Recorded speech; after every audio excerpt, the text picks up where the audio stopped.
they were doing there. Tobias retired a few years later and moved to a smaller town near the coast. He enjoyed the fresh ocean air and the open spaces that were far from the cramped hallways. He never rented a storage unit for his own belongings after his experience at the facility. He preferred to keep his possessions close where he could see them and know they were safe. The mystery of the locked door had changed his perspective on privacy and hidden spaces. He knew that some doors were better left unopened and some secrets were better left found. But he was proud that he had done his job and brought the truth to light. The case of the hidden room remains one of the strangest events in the history of the town. It is a story that reminds people that the truth is often stranger than fiction. The most ordinary places can hide the most extraordinary secrets if you look closely enough. Tobias Vance was just a man doing his job who stumbled into a mystery, and that mystery revealed the hidden life of a man who had vanished from the world. It was a discovery that no one expected behind a locked storage door. The final report from the police stated that the room was a masterpiece of concealment. The carpentry work on the false wall was professional and nearly impossible to detect visually. If Tobias had not noticed the depth difference, the room might have remained hidden forever. The next tenant might have filled the unit with boxes and never known about the space behind. It was a stroke of luck and attention to detail that solved the cold case. The incident highlighted the importance of being thorough in even the most routine tasks. Tobias sat on his porch years later and watched the sunset over the Pacific Ocean. He thought about the dust and the silence of the storage facility he had left behind. He was glad to be out in the open air where nothing was hidden from view. The world was full of secrets, but he was done uncovering them for a while. He took a sip of his tea and let the memory of the hidden room fade. It was just a story now, and he was happy to let it be just that.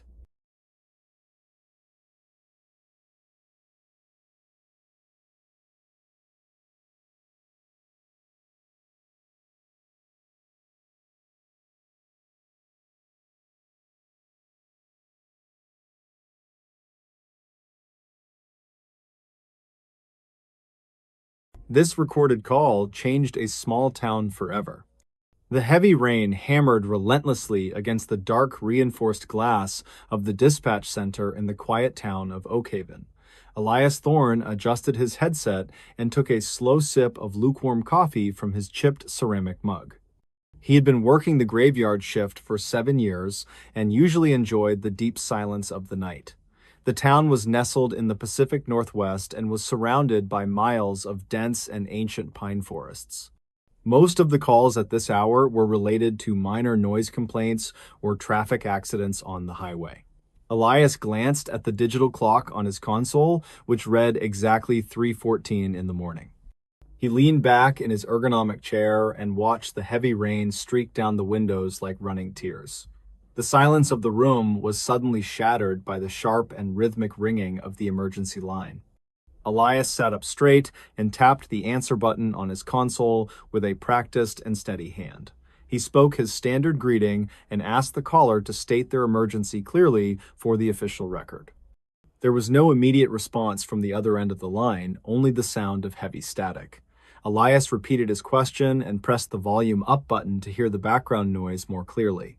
He heard a strange clicking sound, followed by a heavy silence that felt very oppressive and intentional to him. Then a voice broke through the static, and it sounded like it was coming from a deep tunnel. It was a male voice that sounded rough and strained, as if the person had been crying recently. The man was not speaking to Elias, but seemed to be talking to someone else in the room. He was apologizing over and over again for something that had happened a very long time ago.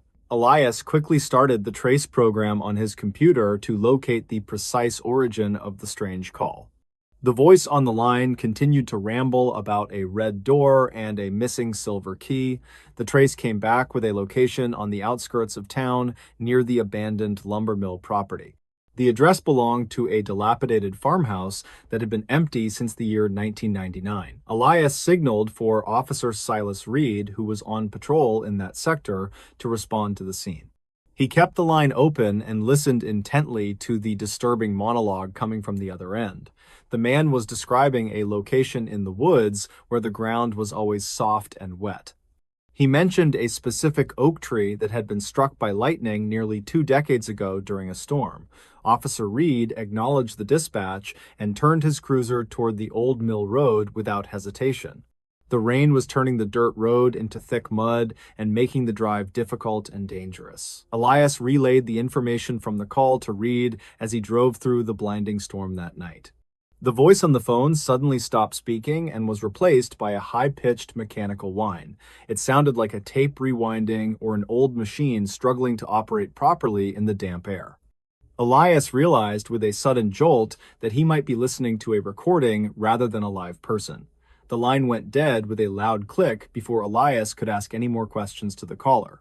He stared at his screen and felt a deep sense of unease settle in the pit of his stomach. He tried to call the number back, but got a disconnected signal tone immediately after dialing the digits. Officer Reed arrived at the farmhouse 10 minutes later and reported that the property looked completely desolate. The windows were boarded up with plywood and the front porch was sagging under the weight of rot. Reed drew his heavy flashlight and his service weapon as he approached the front door cautiously in the rain. He pushed the door open, and it creaked loudly on rusted hinges in the wet night air. The beam of his flashlight cut through the darkness and revealed a dusty hallway filled with old debris.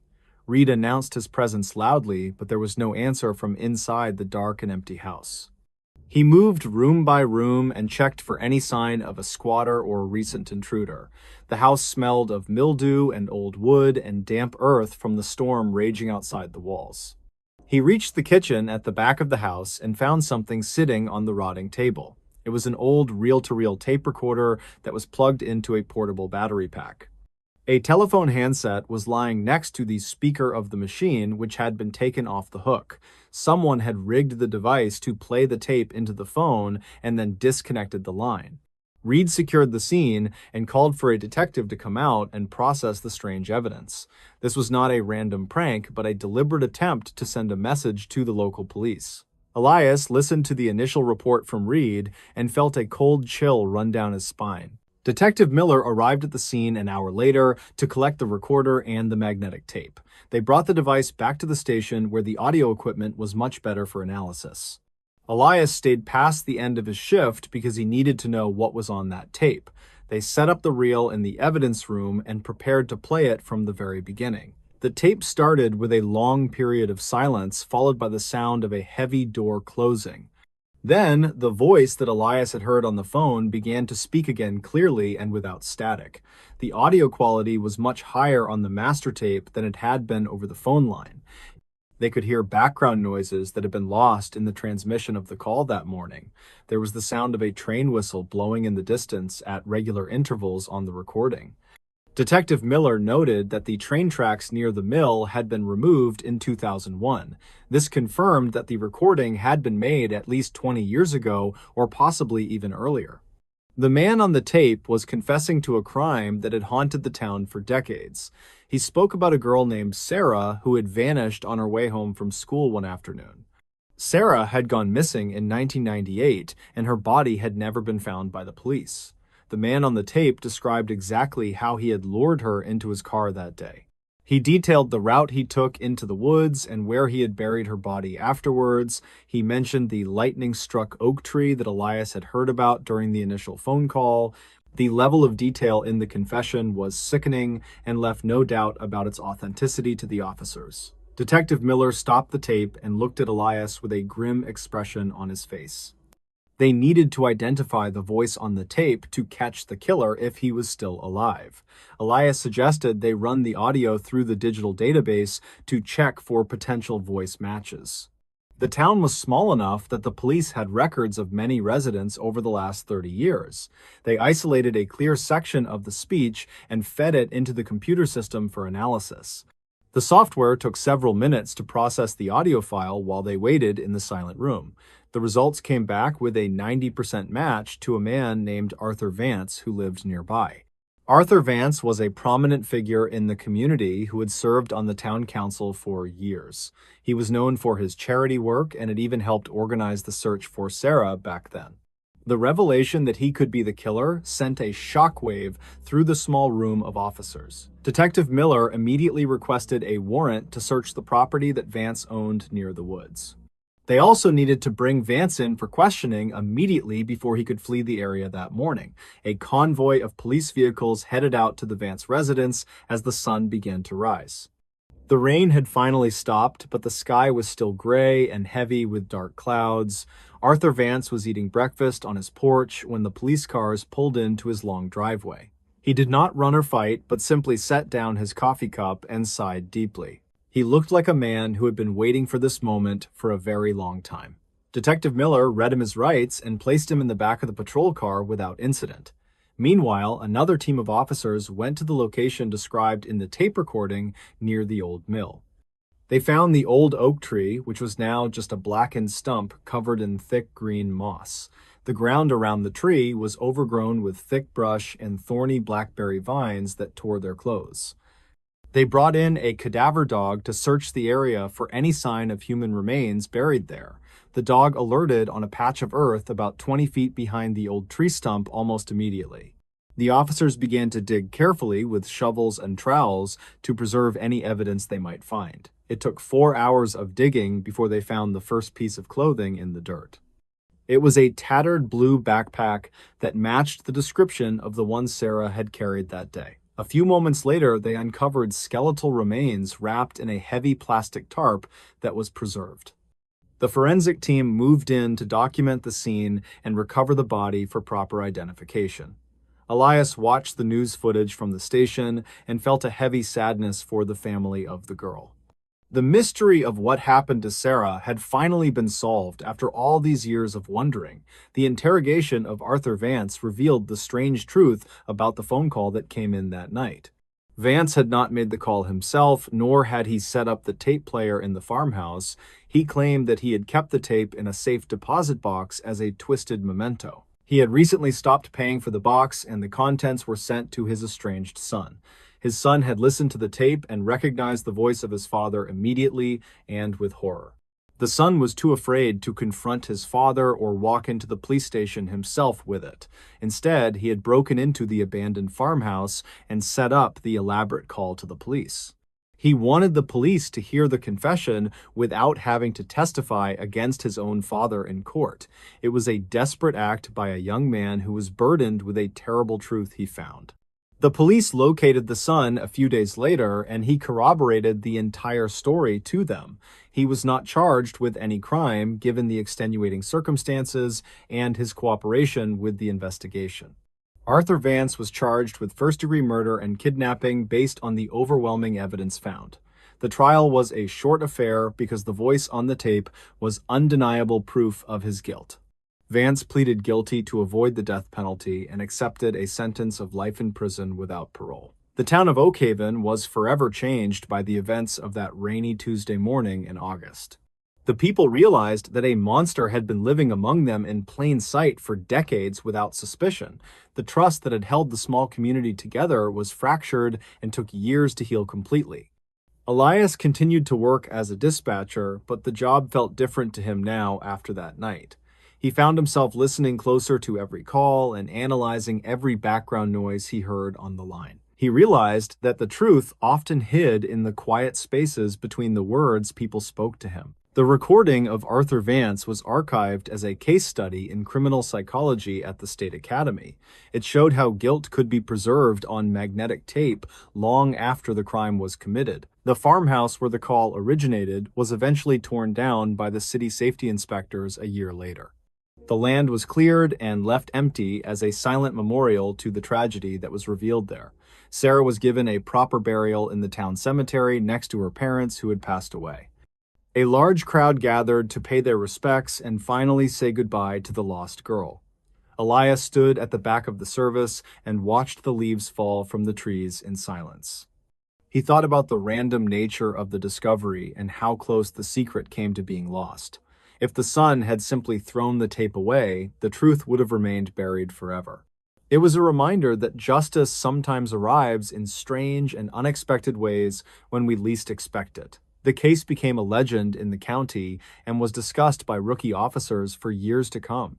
They talked about the ghost call that solved the coldest case in the history of the department. Elias eventually retired from the dispatch center and moved to a small cabin near the lake. He enjoyed the peace and quiet of retirement, but he never owned a tape recorder again. The sound of a tape rewinding always brought him back to that dark morning in the dispatch room. He preferred the sound of the wind in the trees and the water lapping at the shore. The town of Oakhaven slowly returned to normal, but the shadow of the case lingered for a long time. Parents held their children a little closer, and people locked their doors at night with more care. The innocence that had defined the town in the 90s was gone for good after the discovery. But in its place was a new sense of vigilance and a commitment to looking out for one another. The community had survived the darkness and come out the other side stronger than before the incident. They knew that evil could hide behind a friendly face and a well-manicured lawn in their town. The recording itself was digitized and stored on a secure server in the state capitol for safekeeping. It was rarely accessed, but it remained there as a testament to the victim and the crime. Every year on the anniversary of the call, Elias would light a single candle in his window. It was his small way of remembering the voice that had come through the static that night. He hoped that somewhere Sarah was at peace now that the truth was known to the world. The rain continued to fall on Oakhaven just as it had on that fateful night so long ago. But now the rain felt different to Elias, like it was washing away the stains of the past. He sat on his porch and watched the storm clouds roll over the mountains in the distance. The world was full of secrets, and he was glad that he was done uncovering them for now. He took a sip of his tea and let the memory of the red door fade away. The phone in his cabin rang once, and he let it go to voicemail without moving. He knew it was just a telemarketer or a wrong number, but he did not want to check. Some calls were better left unanswered, and some voices were better left unheard in the dark. The story of the recorded call was just one chapter in the long history of the town, but it was the chapter that everyone remembered and the one that changed everything for the people there. It proved that the past is never truly gone and that it can call out when you least expect. Elias Thorne had found a voice that had echoed through time to bring justice to the forgotten. The investigation into Arthur Vance also uncovered other crimes of embezzlement from the town funds over the years. He had been stealing money for years to pay for his silence and his comfort in life. The betrayal of the public trust was total and absolute in every aspect of his life in Oakhaven. The council implemented new oversight rules to ensure that no one person held that much power again. It was a painful lesson in governance and the importance of checks and balances for the small town. The legacy of Vance was one of shame and deceit that would last for generations to come. Elias often wondered about the son and where he had gone after the trial ended that year. Rumors said he had changed his name and moved to the East Coast to start over completely. It was probably the best thing for him to escape the shadow of his father's name and crimes. Elias hoped the young man found some peace and a life free from the burden of the secret. It took a lot of courage to turn in his own flesh and blood to the police. That act of bravery was the one bright spot in a very dark and tragic story. The dispatch center was upgraded with new technology a few years after Elias left the job. The old analog systems were replaced with digital tracking and high-speed connections for better response times. But the veteran dispatchers still told the story of the call to the new hires during training. They used it as an example of why you never dismiss a call, no matter how strange it sounds. You never know when a simple hang-up or a static-filled line could be the key to a case. It was the most important lesson that a dispatcher could ever learn on the job in Oakhaven.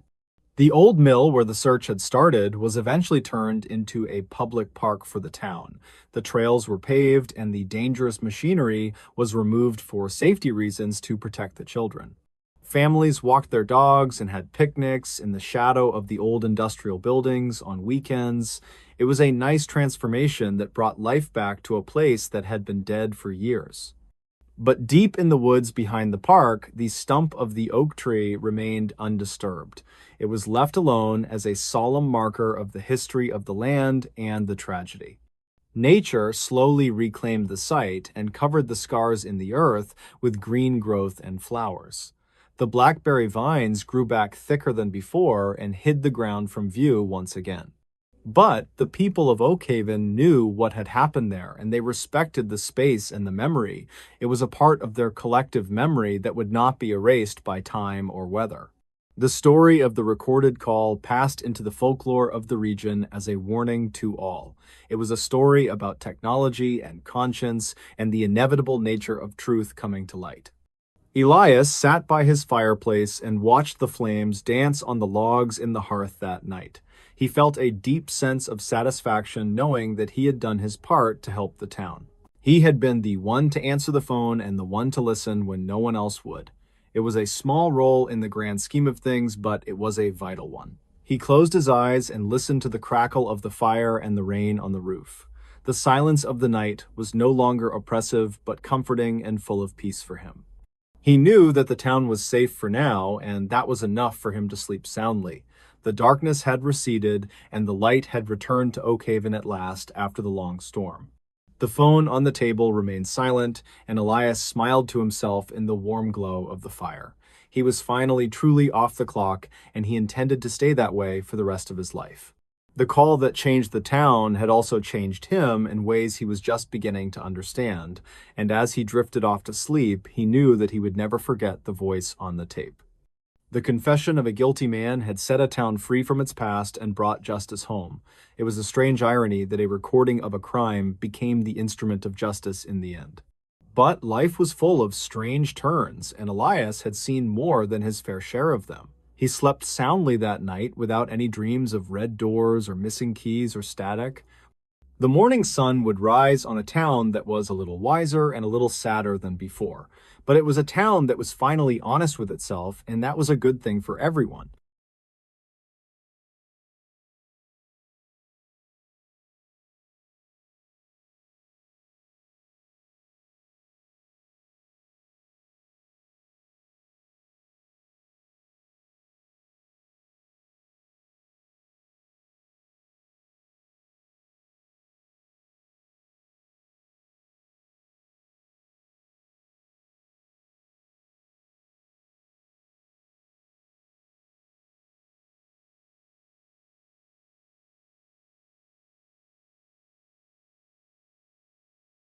Never answer a phone ringing in this abandoned building. The heavy iron gates of the Blackwood textile mill shrieked loudly as Silas Cade pushed them open that morning. He had driven for 2 hours through the dense fog of the Pacific Northwest to reach the remote site. Silas was a structural engineer who specialized in assessing dangerous industrial properties for potential demolition or renovation projects. The mill had been the economic heart of the small town of Oakhaven until it closed in 1998. It had sat abandoned and rotting in the damp climate for over 2 decades before the city council intervened. They wanted to tear the dangerous structure down and replace it with a new community park and nature trail. Silas grabbed his heavy flashlight and his tablet from the passenger seat of his muddy pickup truck. The air was thick with the smell of wet pine needles and the metallic tang of rusting machinery. He zipped up his thick canvas jacket against the biting wind and walked toward the main entrance. The massive brick building loomed over him like a dark fortress with shattered windows that looked like jagged teeth. He stepped through the missing front doors and crunched over a layer of broken glass and peeling paint chips. The interior was cavernous and silent, except for the steady drip of water falling from the leaking roof above. Silas clicked on his powerful flashlight and swept the beam across the vast expanse of the main production floor. Massive looms and weaving machines still sat in rows like dormant metal beasts, waiting for workers who would never return. He began his inspection by checking the load-bearing columns near the entrance for signs of critical failure. Silas moved methodically through the ground floor and took photos of the water damage and the crumbling brick walls. He made notes on his tablet about the hazardous materials that would need to be removed before demolition could begin. The atmosphere in the mill was oppressive and heavy, as if the building itself was watching him work. He reached the back of the production floor and found the stairwell that led up to the administrative offices. The stairs were made of steel and seemed stable enough to support his weight as he climbed upward.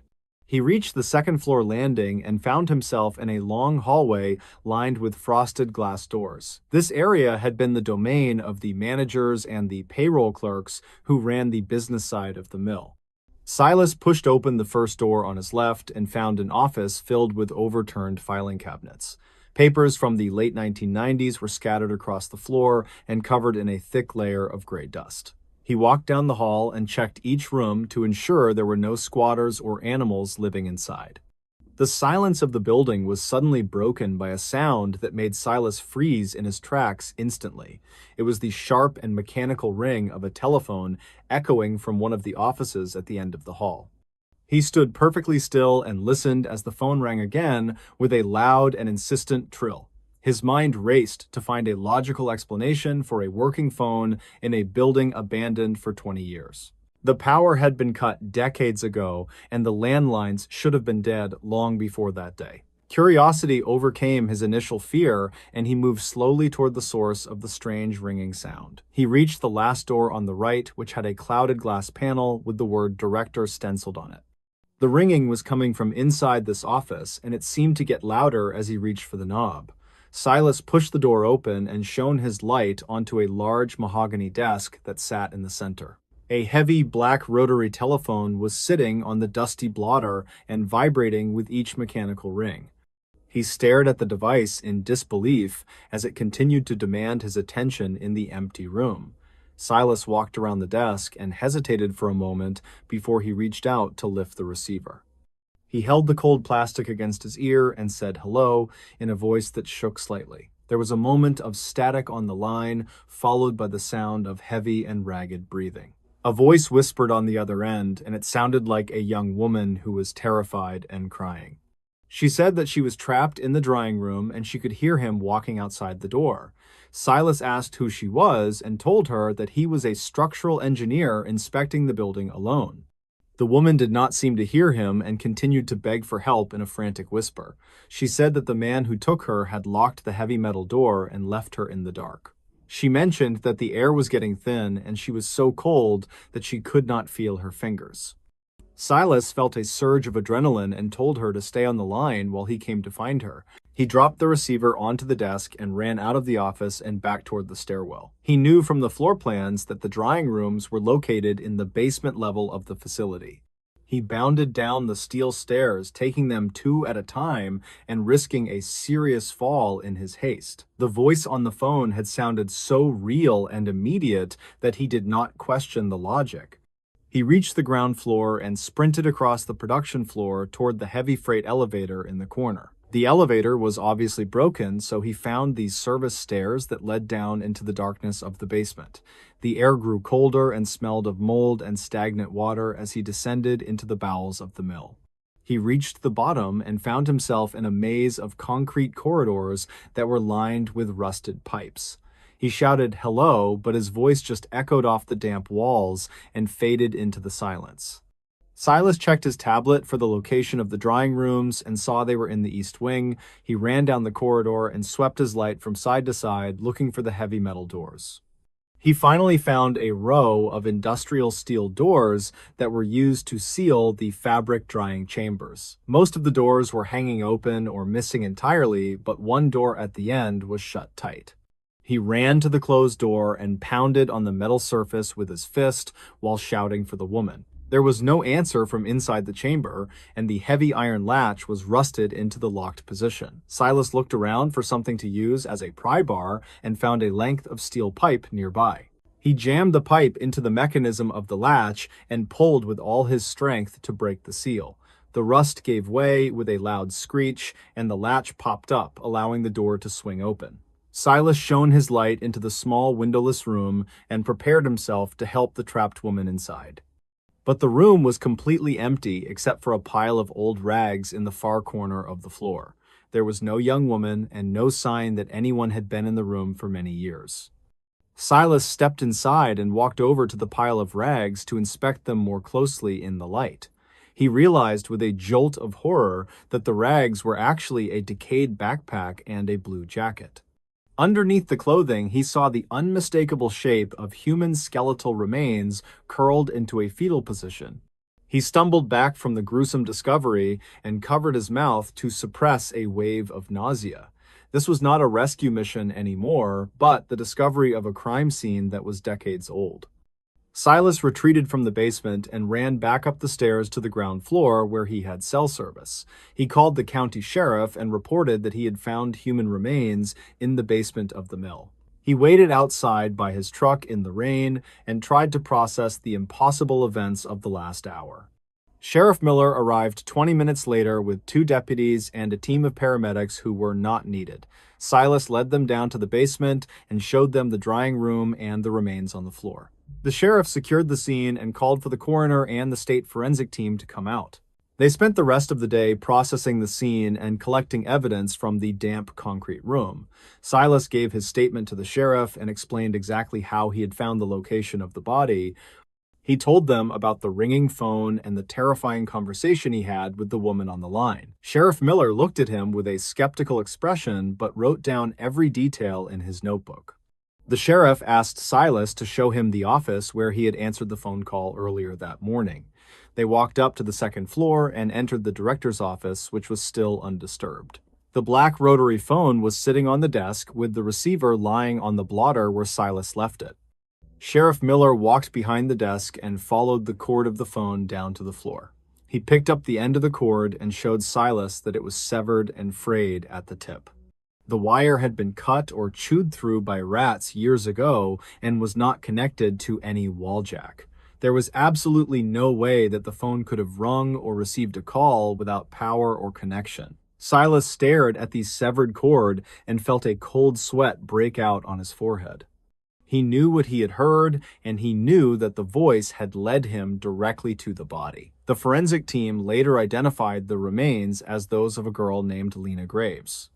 Lena had gone missing in 1999 on her way home from the local high school.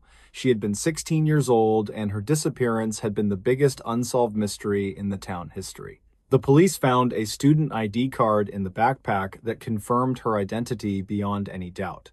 The discovery of her body reignited the investigation and brought new leads to the cold case detectives. They found DNA evidence on the zipper of the jacket that did not belong to the victim. The technology had improved vastly since 1999, and they were able to run a familial search. The DNA led them to a man named Gordon Black, who had worked as a shift supervisor at the mill. Black was still living in the area and was now a retired grandfather who thought he had gotten away with murder. The police arrested Black and confronted him with the DNA evidence found on the clothing of the victim. He eventually confessed that he had abducted Lena and brought her to the mill, which was closed at the time. He admitted that he had locked her in the drying room to keep her hidden while he went to move his car. He claimed that he lost the key to the room in the dark and panicked when he could not open it. He had fled the scene and left her trapped in the soundproof chamber to die alone in the dark. The confession matched the details that Silas had heard on the impossible phone call that morning. The girl had said she was trapped and that the man had locked the door and left her there. Silas realized that he had heard the final moments of Lena Graves playing out across time.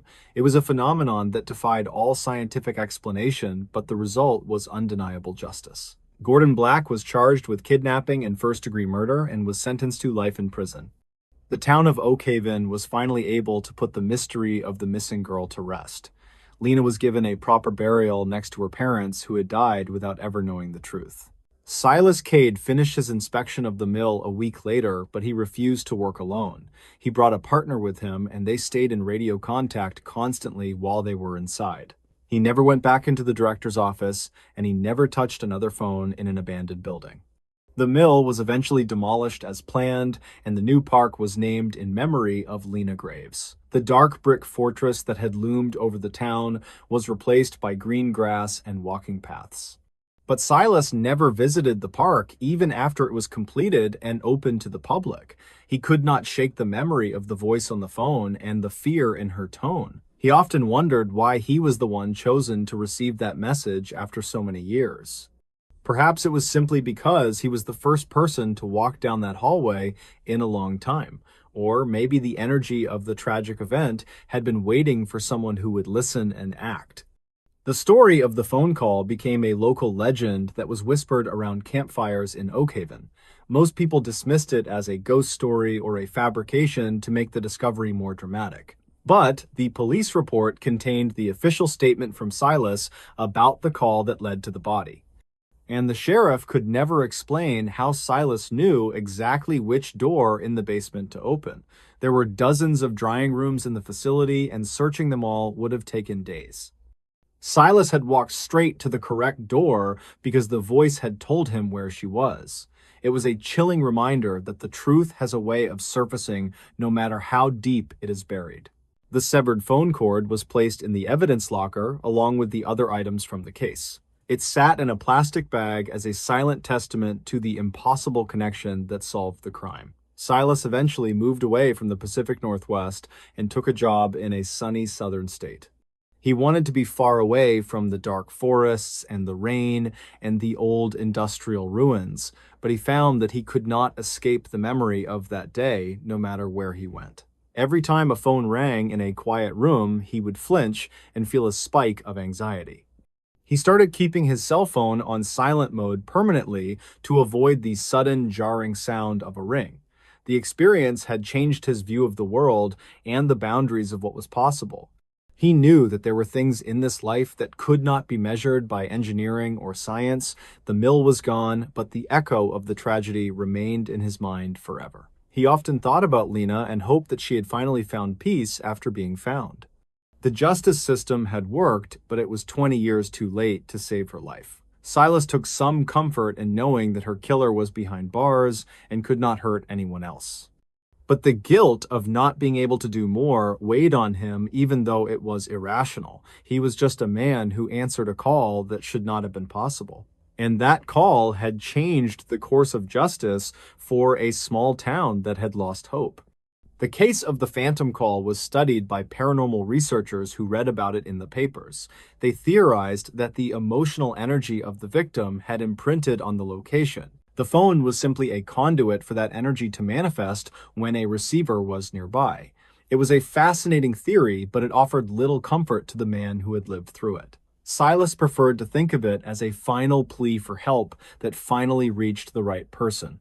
He was a man who fixed broken structures, but this was one thing he could not fix. He could only witness the aftermath and do his best to set things right in the present. The demolition of the mill had revealed many secrets, including hidden stashes of alcohol and stolen goods, but none were as significant as the secret hidden behind the steel door of the drying room. The workers who tore down the building reported feeling cold spots and hearing whispers in the basement. They worked quickly to finish the job and clear the debris from the site. The ground was blessed by a local priest before the park construction began. It was a gesture of respect for the tragedy that had occurred on that soil. The town moved on, but they never forgot the girl who had been lost in the mill, and they never forgot the stranger who came to town and found her. Silas Cade remains a reluctant hero in the history of Oakhaven. He declined all requests for interviews and books about his experience. He just wanted to live a quiet life and do his job without any supernatural interference. But he knows that he will always be the man who answered the dead phone. And he knows that he will never look at an abandoned building the same way again. The world is full of silence, but sometimes the silence speaks if you listen. And sometimes the most important calls are the ones that come from nowhere. The severed wire on the desk was the only physical proof that the call was impossible, but the body in the basement was the proof that the call was real. It is a paradox that Silas accepted as a part of his life story. He learned to live with the unexplainable and to trust his instincts above all else. If he had ignored the phone or assumed it was a prank, Lena might never have been found. Her killer might have lived out his days as a free man without ever facing justice. It was a terrifying thought, but it validated his decision to answer the ring. He had walked into the darkness and brought the truth back out into the light. And that was something that he could be proud of in the end. The rain still falls in Oakhaven and the fog still rolls in from the coast, but the mill is gone and the phone is silent in the evidence locker. The story is over, but the lesson remains for anyone who hears it. Never ignore the signs that the universe sends you, even if they seem impossible. And be careful when you explore the places that have been left behind. You never know who might be waiting for you to pick up the line. The connection between the living and the dead is thinner than we think, and sometimes all it takes is a ringing phone to bridge the gap.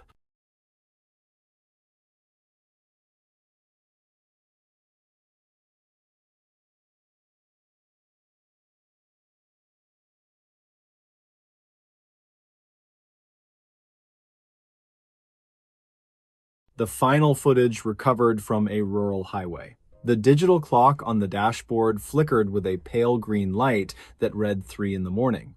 Victor Hale rubbed his tired eyes and adjusted his grip on the steering wheel of his sedan. He had been driving for nearly 12 hours straight across the desolate plains of western Nevada that night. Victor was a 24-year-old freelance photographer who was moving his life to the coast for work. He had packed everything he owned into the back of his silver Honda and hit the road solo. The only company he had for the long drive was the static of the radio and his dash cam.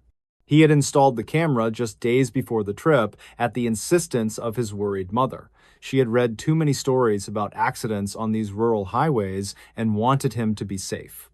Victor thought she was being paranoid, but he agreed to run the camera to give her some peace. The device was suctioned to the glass and recorded a continuous loop of the dark road stretching ahead. The headlights cut through the pitch-black darkness and illuminated the dry brush and the occasional mile marker. The road he had chosen was State Route 50, which was often called the loneliest road in America. There were stretches of this highway where a driver could go hours without seeing another set of headlights.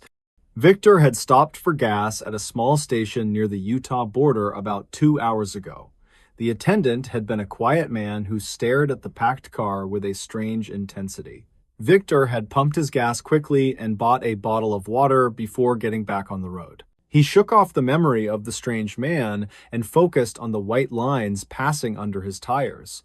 The hypnotic rhythm of the road was making his eyelids heavy, and he knew he needed to stop soon. He spotted a gravel turnout ahead that looked wide enough for him to park and rest for a while. Victor slowed the car down and pulled off the pavement onto the crunching gravel of the shoulder. He put the car in park and left the engine running for a moment to let the heater work. The dash cam continued to record the view of the dark scrubland illuminated by the high beams of the car. Victor turned off the headlights to save the battery and plunged the world into sudden and total darkness. The camera switched to night vision mode and bathed the screen in a grainy green and black hue. Victor reclined his seat and locked the doors before closing his eyes to catch some much-needed sleep. The silence of the desert was absolute outside the thin metal shell of his packed vehicle. The video file that would later become crucial evidence showed nothing but the dark horizon for nearly an hour. The timestamp in the corner of the frame ticked by slowly as Victor slept peacefully in the driver's seat. Then, at 4:15 in the morning, the microphone picked up the sound of crunching gravel outside. It was a slow and rhythmic sound like heavy boots walking carefully toward the rear of the vehicle. The camera was facing forward, so the source of the noise was not visible in the frame yet. Victor shifted in his sleep and mumbled something unintelligible, but he did not wake up to the noise. The footsteps stopped near the trunk of the car and were replaced by a soft metallic clicking sound. It sounded like someone was trying the handle of the trunk to see if it was locked tight. The noise continued for several seconds before the footsteps resumed and moved along the passenger side of the car. A shadow passed briefly over the hood of the car and blocked out the stars for a second. The figure moved to the front of the vehicle and finally stepped into the field of view of the camera. It was a man wearing a dark hoodie with the hood pulled up to obscure his face completely. He stood directly in front of the car and stared through the windshield at the sleeping form of Victor. The night vision mode of the camera captured the reflection of eyes that looked cold and very calculated. The man stood there for a full minute without moving and just watched Victor sleep in the isolated car. He then reached into his pocket and pulled out a small object that looked like a jagged rock. The man stepped around to the driver's side door and out of the view of the camera lens. There was a sudden loud smash as the side window was shattered and the glass rained down on Victor. Victor screamed in terror and the audio picked up the sounds of a violent struggle inside the car. The camera was knocked loose from the windshield during the fight and fell onto the passenger floor mat. The lens was now pointing up at the underside of the dashboard, and the view was mostly obscured by darkness. The audio continued to record the terrifying sounds of the confrontation that was happening just inches away. There was a voice demanding the keys and the wallet, followed by the sound of a heavy blow. Victor was pleading with the attacker and telling him to just take the car and let him go. The car door was thrown open, and the sound of Victor being dragged out onto the gravel was audible. The recording captured the sound of the engine being revved hard as the attacker jumped into the driver's seat. The car peeled out of the gravel turnout and back onto the highway, leaving Victor behind in the dark. The camera slid across the floor as the car accelerated and finally came to rest, wedged under the seat. It continued to record the muffled sound of the road noise and the radio for another 2 hours. The car was eventually parked and the engine was turned off, which ended the power supply to the camera. The vehicle was found 3 years later in a ravine about 50 miles south of the original turnout. A group of hikers had spotted the glint of metal in the brush and called the local authorities. The car had been stripped of its tires and engine parts, but the interior was largely intact. Detective Vance Miller was assigned to the case and arrived at the scene to oversee the recovery operation. He had been the officer who took the missing person report for Victor Hale back in 2014. The car was hauled up from the ravine and transported to the police impound lot for a forensic search. Detective Miller searched the vehicle himself and found the dash cam wedged deep under the passenger seat mechanism. The device was dusty and the plastic casing was cracked, but the memory card inside looked undamaged. He carefully removed the small SD card and placed it into an evidence bag with a sense of hope. This tiny piece of plastic might finally hold the answers to what happened to the young photographer. The card was sent to the State Digital Forensics Lab, where technicians worked to recover the data files. The battery had died long ago, and the heat of the desert could have corrupted the sensitive data.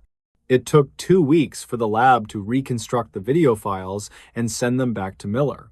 He sat at his desk with a cup of coffee and prepared himself to watch the final moments. The video played clearly on his monitor and showed the drive and the stop at the gas station. Miller watched the interaction at the gas station closely and noted the appearance of the attendant on duty. He then watched as Victor pulled over to sleep and the terrifying sequence of the attack played out. The face of the attacker was visible in the night vision for that 1 minute he stood there. Miller paused the video and zoomed in on the face of the man in the dark hoodie. The resolution was grainy, but there was a distinctive scar visible on the chin of the attacker. Miller recognized the scar immediately because he had interviewed a man with that same mark years ago. The man was a local drifter named Caleb Reed, who had been a suspect in several burglaries nearby. Reed had always had an alibi for the nights in question, and the police could never pin anything on him. But this video placed him directly at the scene of the abduction with clear intent to harm. Miller printed the still image of the face and issued an immediate warrant for the arrest of Reed. A tactical team was assembled to raid the trailer where Reed was known to stay in the desert. They moved in at dawn and found Reed asleep in his bed, much like Victor had been that night. He was taken into custody without a fight and brought to the interrogation room at the county station. Miller walked into the room and placed the photo from the video on the table in front of Reed. The color drained from the face of the suspect as he realized that his crime had been recorded. Reed confessed to the carjacking and the assault, but he claimed that he had left Victor alive on the road. He said that Victor had run off into the desert after the car was taken, and he never saw him again. Miller did not believe the story and pressed Reed for the location of the body of the victim. Reed finally broke down and admitted that he had panicked and returned to the scene to silence the witness. He gave the police specific coordinates to a shallow grave located a few miles from the turnout. The recovery team went to the site and found the skeletal remains of Victor Hale buried under the sand. The discovery brought a tragic sense of closure to the family who had waited 3 years for answers. The footage from the dashcam was the key piece of evidence that secured a conviction for first-degree murder. Reed was sentenced to life in prison without the possibility of parole for his brutal crimes that night. The case of the missing photographer was finally closed, but the footage remained a haunting piece of evidence. The dashcam video was never released to the public out of respect for the family of the victim. but the description of the footage circulated among law enforcement officers as a warning about the dangers of the road. It served as a reminder that safety is an illusion when you are alone in the vast, empty wilderness. Detective Miller kept a copy of the case file on his desk for years after the trial ended. He often looked at the photo of the young man who had just wanted to move to the coast. The tragic irony was that the camera Victor thought was useless had been the only witness to speak for him. It had waited patiently in the dark under the seat for 3 years to tell the truth. The technology had survived the elements and the passage of time to ensure that justice was finally served. It was a testament to the fact that nothing stays buried forever in the desert if you look hard enough. The truth has a way of surfacing eventually, even if it takes years to find the light of day. There was one detail in the video that bothered Detective Miller long after the case was officially closed. In the audio recording of the drive before the stop, he heard Victor talking on the phone. Victor was telling his mother that he felt like he was being followed by a truck with one headlight. He said the truck had been behind him for 50 miles and would slow down whenever he slowed down. Miller went back and watched the footage from the rear camera, which he had initially ignored during the investigation. The rear camera showed a pair of headlights in the distance that stayed at a constant distance for hours. One of the headlights was dimmer than the other, just as Victor had described to his mother on the call. When Victor pulled over into the turnout, the headlights of the truck passed by and continued down the road. But the taillights of the truck flared red as it braked hard about a quarter-mile down the highway. The truck then reversed slowly along the shoulder with its lights off until it was near the turnout. This revealed that Caleb Reed had not just stumbled upon a sleeping victim by random chance that night. He had been stalking Victor for over an hour and waiting for the perfect moment to strike him. The realization made the crime feel even more predatory and cold-blooded than Miller had originally thought possible. It meant that Reed was hunting on that highway and looking for anyone who appeared vulnerable and alone. The road was the perfect hunting ground for a predator who knew the terrain well. Miller used this new information to look into other missing person cases along that same stretch of Route 50.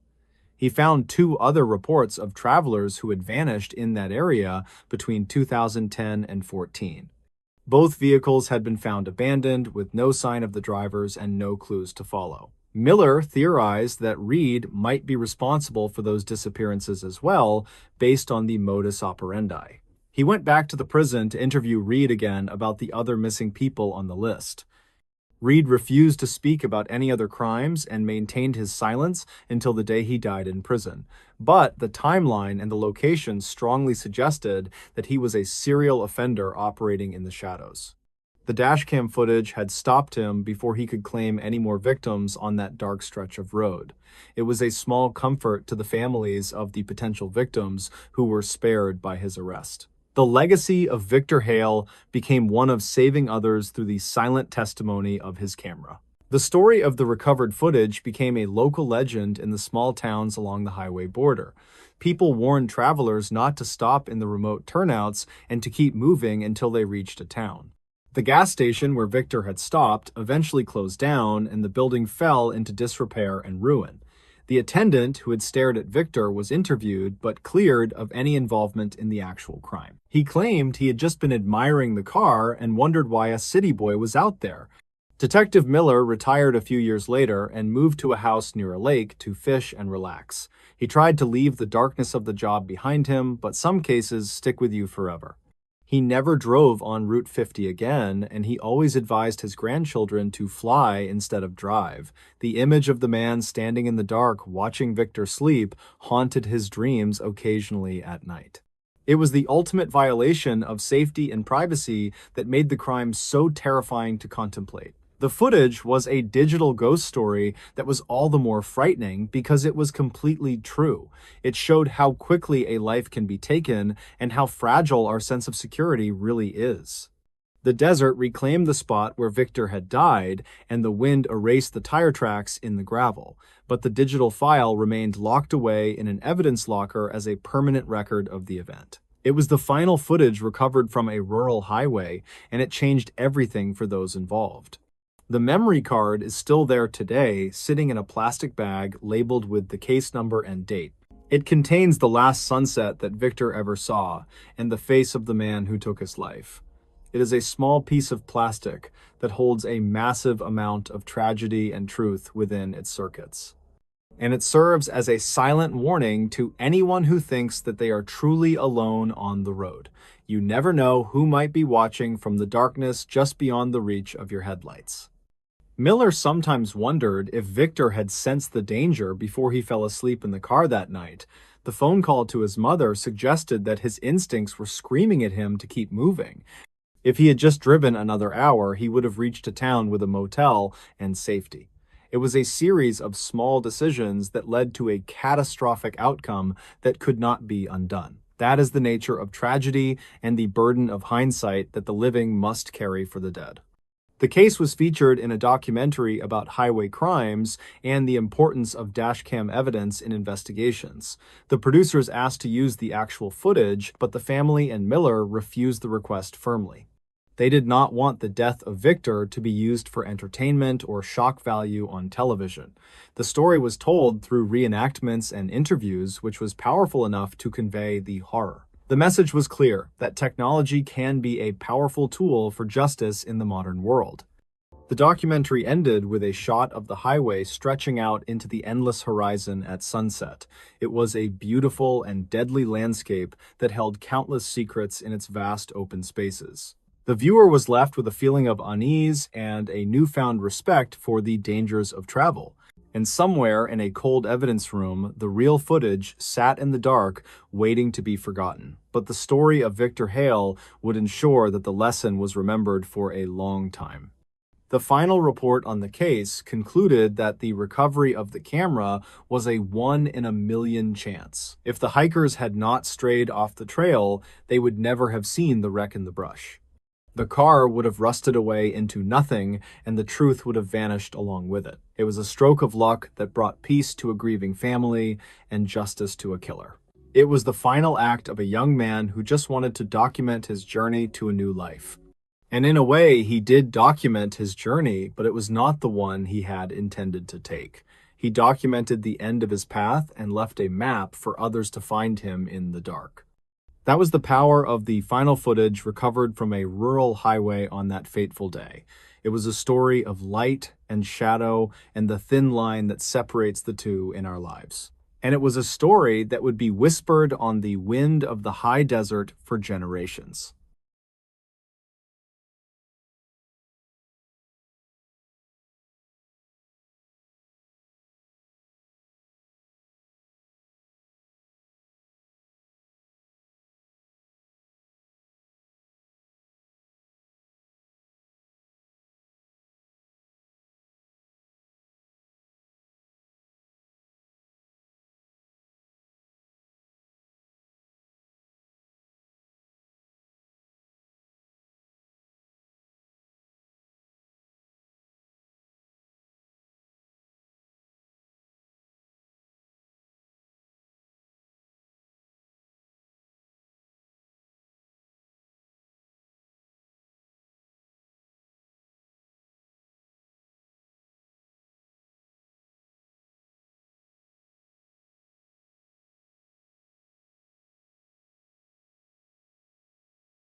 This ordinary map led investigators to a warning. The rain was coming down in sheets against the large front window of the antique shop in downtown Seattle. Julian West wiped his dusty hands on a cotton rag and looked at the massive oak desk before him. He had purchased the heavy piece of furniture at an estate sale earlier that morning for a very low price. The previous owner had been a man named Arthur Vance, who had lived a quiet and solitary life in Bellevue. Vance had passed away recently, and his distant relatives were eager to clear out his cluttered house quickly. Julian specialized in restoring vintage furniture, and he knew that this desk was a true diamond in the rough. He began the restoration process by pulling out the heavy wooden drawers to inspect the joinery and the rails. The desk was solid oak and smelled of lemon polish and the stale smoke of old pipe tobacco. Julian removed the bottom drawer on the left side and noticed something strange about the depth of the cavity. The drawer seemed to be shorter than the space it occupied, which suggested a hidden compartment in the back. He reached his arm into the dark opening and felt a small wooden latch located near the rear panel. Julian pressed the latch and heard a soft click as a secret panel popped open in the wood. He pulled the panel free and reached inside to retrieve a folded piece of thick and yellowed paper. It was a standard topographic map of the Cascade foothills that had been printed in 1995. Julian unfolded the map on the surface of the desk and turned on his bright inspection lamp to see. The map depicted a dense area of forest that was located about 40 miles east of the city limits. There were red ink markings drawn over the contour lines that indicated a specific path leaving the main trail. The path wound through a steep valley and ended at a location marked with a small black skull symbol. Julian leaned in closer and saw that someone had written a message in the margin of the map. The handwriting was jagged and pressed hard into the paper as if the writer was angry or afraid. The message simply read that this ordinary map led to a warning that must never be ignored. Julian felt a chill run down his spine as he traced the red line with his finger on the paper. He wondered if this was just a game or a fantasy map created by a bored old man. But the serious tone of the writing and the hidden nature of the map suggested something much darker. He decided to do some research on the area marked by the skull to see if it held significance. He searched online for news stories related to that specific patch of wilderness in the last 20 years. The search results showed that 3 hikers had gone missing in that exact area between 1990 and 2000. Their bodies had never been found, and the cases had eventually gone cold due to a lack of evidence.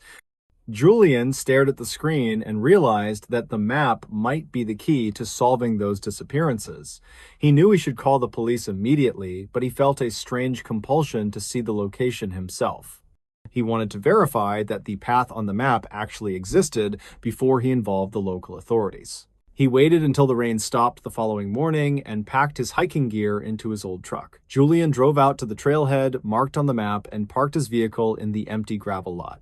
The forest was silent and dripping with water as he stepped onto the muddy trail with the map in hand. He walked for an hour along the marked public path until he reached the point where the red line diverged. There was no visible trail leading into the dense undergrowth where the red ink line indicated he should go. Julian pushed through the wet ferns and the low-hanging branches of the pine trees to follow the route. The terrain was steep and difficult to navigate, but he found faint signs that someone had walked here before. There were old blaze marks cut into the bark of the trees that had weathered over many years. He checked his compass and the map constantly to ensure that he was staying on the course marked in red. The woods felt oppressive and dark as he descended into the deep valley shown on the paper. He eventually reached a small clearing that was surrounded by towering rock walls on 3 sides of the perimeter. In the center of the clearing stood a solitary oak tree that looked dead and twisted by the elements. Julian walked toward the tree and saw that something was carved deeply into the gray wood of the trunk. He brushed away the moss and saw the same black skull symbol that was drawn on the map. Beneath the skull was an arrow pointing directly at a large pile of rocks at the base. Julian approached the rocks cautiously and used a sturdy stick to pry the top stones away from the pile. He uncovered a heavy metal ammunition box that had been buried in the earth to protect it from weather. The box was rusted shut, but the seal appeared to remain intact despite the years it had been there. He used a rock to hammer the latch open and lifted the heavy lid with a loud metallic creak. Inside the box was a collection of items that made his stomach turn and his hands shake uncontrollably. There were 3 driver licenses belonging to the missing hikers and a small leather journal filled with handwriting. On top of the items was a single index card with the word warning written in bold black letters. Julian picked up the card and read the text that was written on the back in the same jagged script. It said that this was the trophy box of a monster who had hunted in these woods for decades. The writer claimed to be the brother of the killer who had discovered the truth too late to stop him. The note explained that the brother had buried the evidence here because he was too afraid to go to police. He feared that his brother would kill him and his family if he ever found out about the betrayal. So he had left the map in his desk and hoped that someone would find it after they were both dead. Julian realized that Arthur Vance was the brother who had written the note and hidden the map away. The killer was likely someone close to Arthur who might still be alive and free in the world today. Julian closed the box and grabbed his phone to call the police, but there was no signal in the valley. He shoved the heavy metal box into his backpack and began the long hike back to his truck immediately. He felt like eyes were watching him from the trees as he scrambled up the steep slope of the valley. Every snapping twig and rustling leaf sounded like footsteps following him through the dense and dark forest that afternoon. He reached his truck breathless and terrified and drove straight to the county sheriff's station to report the find. Sheriff Hagen listened to the story with a skeptical expression until Julian placed the licenses on the desk. The mood in the room changed instantly as the sheriff recognized the names of the missing people from the files. He called for detectives to secure the evidence and interview Julian about the exact location of the hidden box. They opened the journal and began to read the horrific details of the crimes that were recorded inside the pages. The journal belonged to a man named Silas Vance, who was the older brother of the late Arthur Vance. Silas Vance had been a respected member of the community and a former park ranger in that very district. He had used his knowledge of the woods to hunt his victims and hide their bodies where no one looked. The police launched a massive manhunt for Silas, who was now living in a retirement home near the coast. They arrested him that evening as he sat in the common room watching television without a care in the world. The evidence in the box was overwhelming, and Silas eventually confessed to the murders during the long interrogation. He admitted to killing the 3 hikers and burying their bodies in a location that was also in the journal. The police used the information to recover the remains and finally bring closure to the grieving families after 20 years. The town was shocked to learn that the friendly old ranger had been a serial killer hiding in plain sight. Julian was hailed as a hero for finding the map and bringing the truth to light after so long. But he could not shake the feeling of dread that the warning note had instilled in him that day. He thought about Arthur Vance living with that terrible secret for all those years in his quiet house. Arthur had been too cowardly to stop his brother, but he had left a breadcrumb trail for someone else.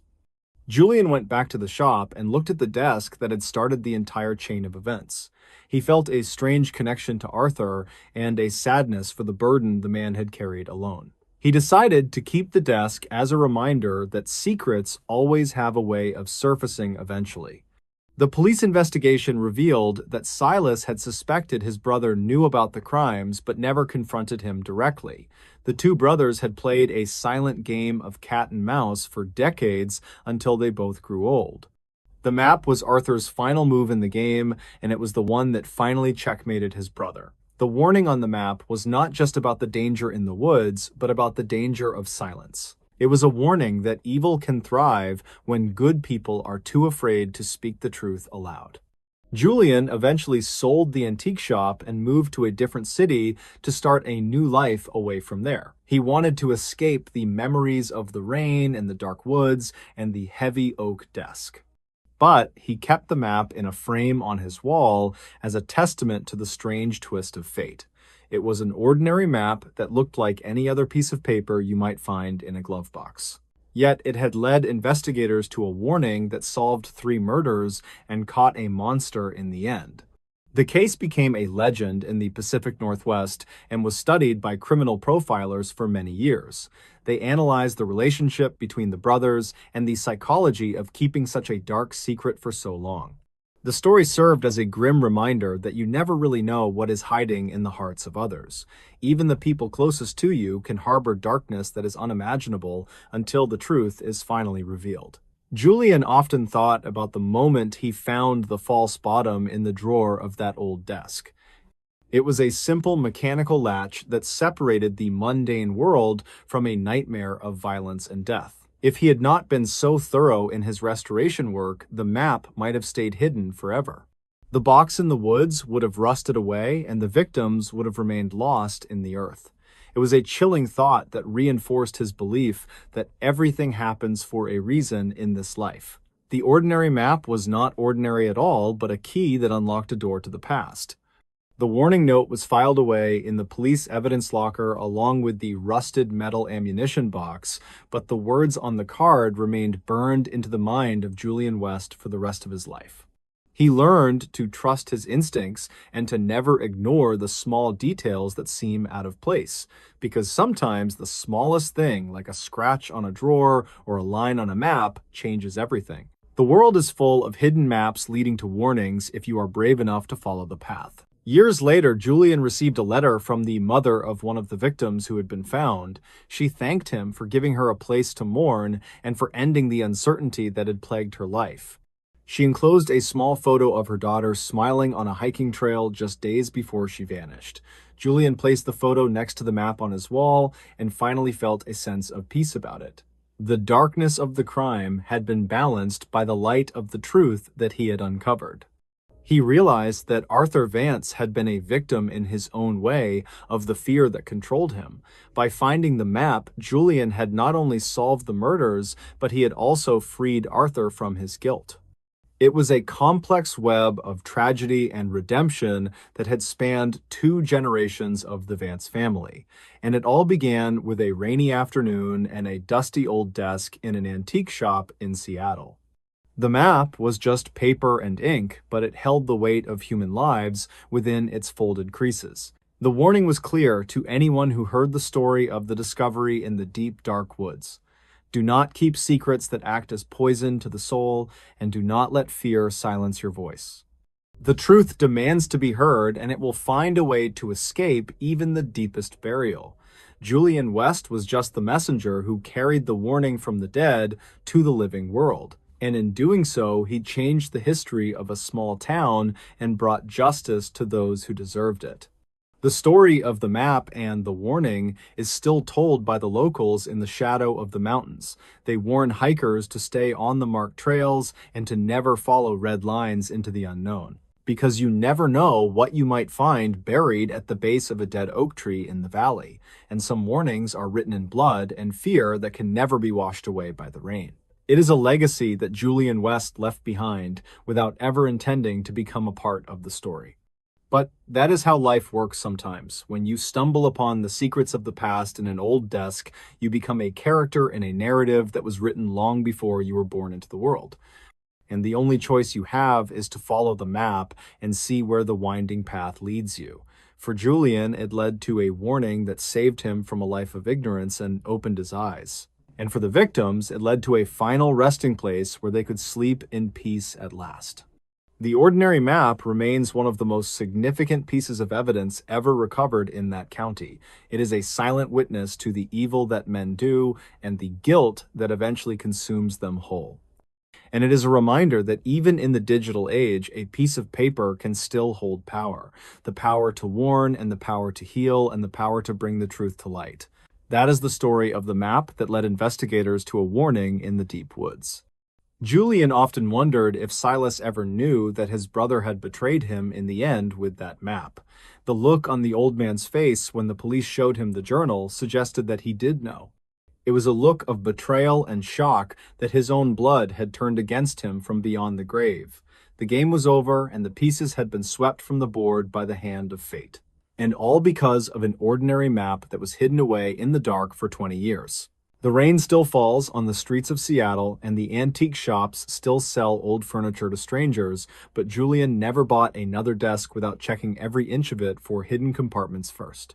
He knew that lightning rarely strikes twice, but he was not willing to take that chance again. One warning was enough for a lifetime, and he had no desire to find another one in the dark. He was content to live a simple life with his secrets out in the open where they belonged. And the map hung on his wall as a silent guardian against the shadows that linger in the corners. A reminder that the truth is always there, waiting to be found by someone who was looking for it. It was the final chapter of a story that began with a map and ended with a warning, and it was a story that Julian West would carry with him until the end of his own days. The mystery of the woods was solved, but the mystery of human nature would always remain a puzzle. That is the burden of knowing the truth about what happened in the valley of the dead oak tree. And it is the burden that Julian accepted when he opened that hidden drawer on that rainy Saturday morning. The ordinary map had changed his life and the lives of many others in ways he could not predict.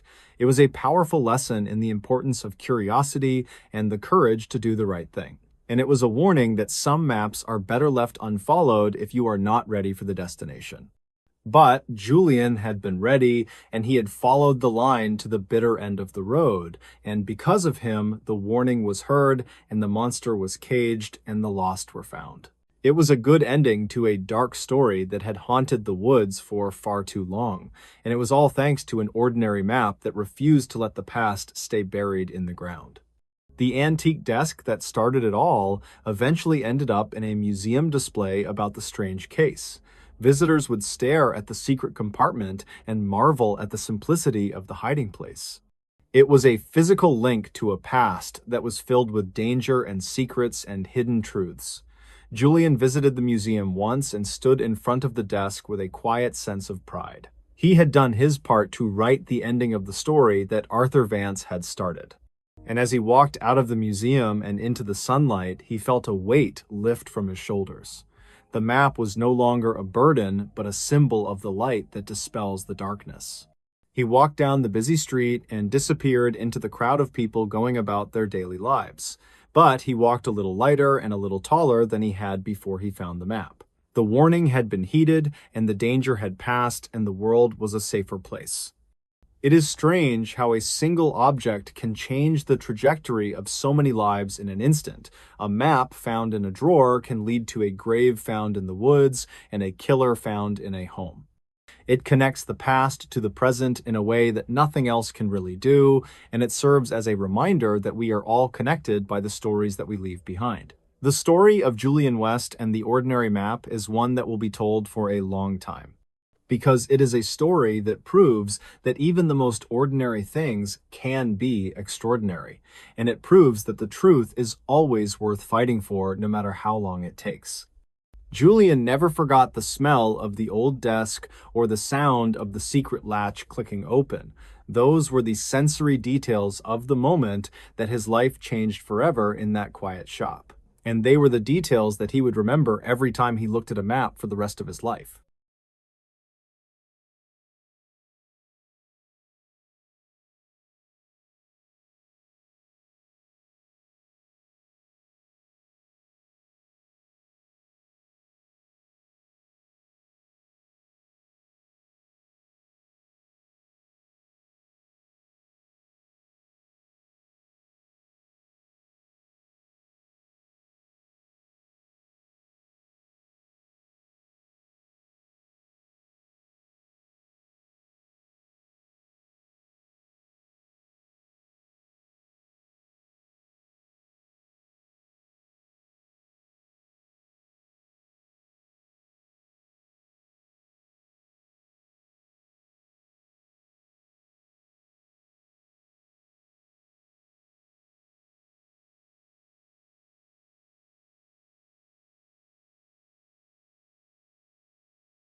Why locals avoid this forest clearing at night. Silas Vance pulled his white pickup truck onto the gravel shoulder of the old logging road during a humid morning. He was a professional land surveyor who had spent over 20 years working in the dense forests of the Northwest. The timber company hired him to mark the boundary lines of a new plot before the heavy machinery arrived there. Silas grabbed his heavy canvas backpack, which contained his expensive laser levels and several boxes of bright orange marking flags. The morning sun was already beginning to bake the pine needles on the ground, and the air felt very thick. He checked his topographical maps one last time before he stepped over a fallen cedar log and entered the brush. The air was unusually still, and the local birds were not singing as he hiked into the dark green woods. Silas spent several hours navigating the rugged terrain and hammering wooden stakes into the damp and soft forest floor soil. Around noon, he pushed through a thicket of hemlock trees and stumbled into a perfectly circular opening in the woods. The grass inside the clearing was completely yellow and brittle despite the recent heavy rains that had soaked the region. Silas checked his global positioning system and noticed the handheld device was failing to lock onto any available satellite signals. He stepped into the center of the circle and felt a sudden wave of nausea that made him feel lightheaded. The surveyor looked at his compass and watched as the needle began to spin slowly in a clockwise direction today. He decided to take a break and sat on a mossy log while he looked for any signs of wildlife. There were no insect tracks in the dust and no squirrel chatter coming from the surrounding canopy of the trees. Silas noticed a rusted metal object poking out from the dirt near the very edge of the yellow dead grass. He dug it out with his trowel and found a vintage mechanical wristwatch with a cracked face and leather strap. The hands of the watch were permanently frozen at exactly 3:15, and the back was engraved with a name. Silas felt a strange vibration in his chest that seemed to grow stronger the longer he stayed inside that clearing. He gathered his equipment and hiked back to his truck because the feeling of being watched was becoming truly unbearable. That evening, he visited a local diner and asked the waitress about the history of the woods near the ridge. She told him that the area was known as the Dead Patch, and hikers had been disappearing there since forever. Public records showed that a man named Alistair Thorne had vanished while he was hunting for rare mountain orchids there. The search party found his backpack and his rifle leaning against a tree near the center of that same clearing. Witness statements from the volunteers mentioned a low humming sound that caused their ears to bleed and their vision blur. Silas realized that the name on the back of the rusted watch he found matched the missing hiker from archives. He contacted a retired sheriff named Sterling Gable, who had led the original search efforts for the missing orchid hunter. Sterling was 72 years old and lived in a small cabin filled with old topographical maps and handwritten journals. The old man explained that the clearing sat directly above a series of deep and prehistoric limestone caverns and rivers. He believed that the unique shape of the mountains acted like a massive acoustic chamber for the wind during the night. Silas returned to the clearing 2 days later with a professional audio recorder and a high-frequency microphone for data. He set up his equipment on a tripod and waited for the sun to drop below the jagged mountain peaks. As the temperature fell, the wind began to whistle through the narrow canyons and the air started to vibrate heavily. The recorder showed a massive spike in infrasound, which is a frequency that is too low for human ears. Scientific studies have shown that infrasound at high volumes can cause intense feelings of dread and even vivid visual hallucinations. Silas watched the monitor and saw the waves of sound bouncing off the limestone walls hidden beneath his feet today. The vibration became so intense that the yellow grass seemed to dance and the trees appeared to bend and twist. He saw a shadow move across the clearing, and for a moment he thought a man was standing by trees.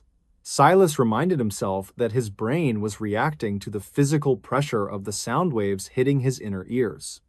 He grabbed his gear and scrambled back toward the trail while the low hum echoed through the bones of Skull. The data he collected confirmed that the clearing was a natural trap for sound that created a sense of terror.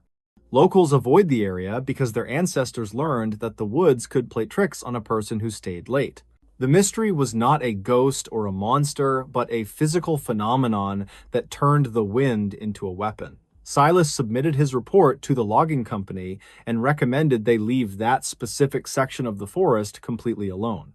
He kept the rusted watch in his desk drawer as a reminder that some places are better left to shadows. Logic can explain why the clearing feels wrong, but it cannot stop the cold shiver that runs down your spine. The forest remains silent during the day, while the wind waits for the night to turn the trees into choir. Silas never went back to the northern Cascades, and he took a job surveying coastal properties where the air felt. He still wakes up sometimes in the middle of the night, thinking he can hear that low and steady sound. Most people need a reason to be afraid, but Silas knew that nature does not need a reason to be.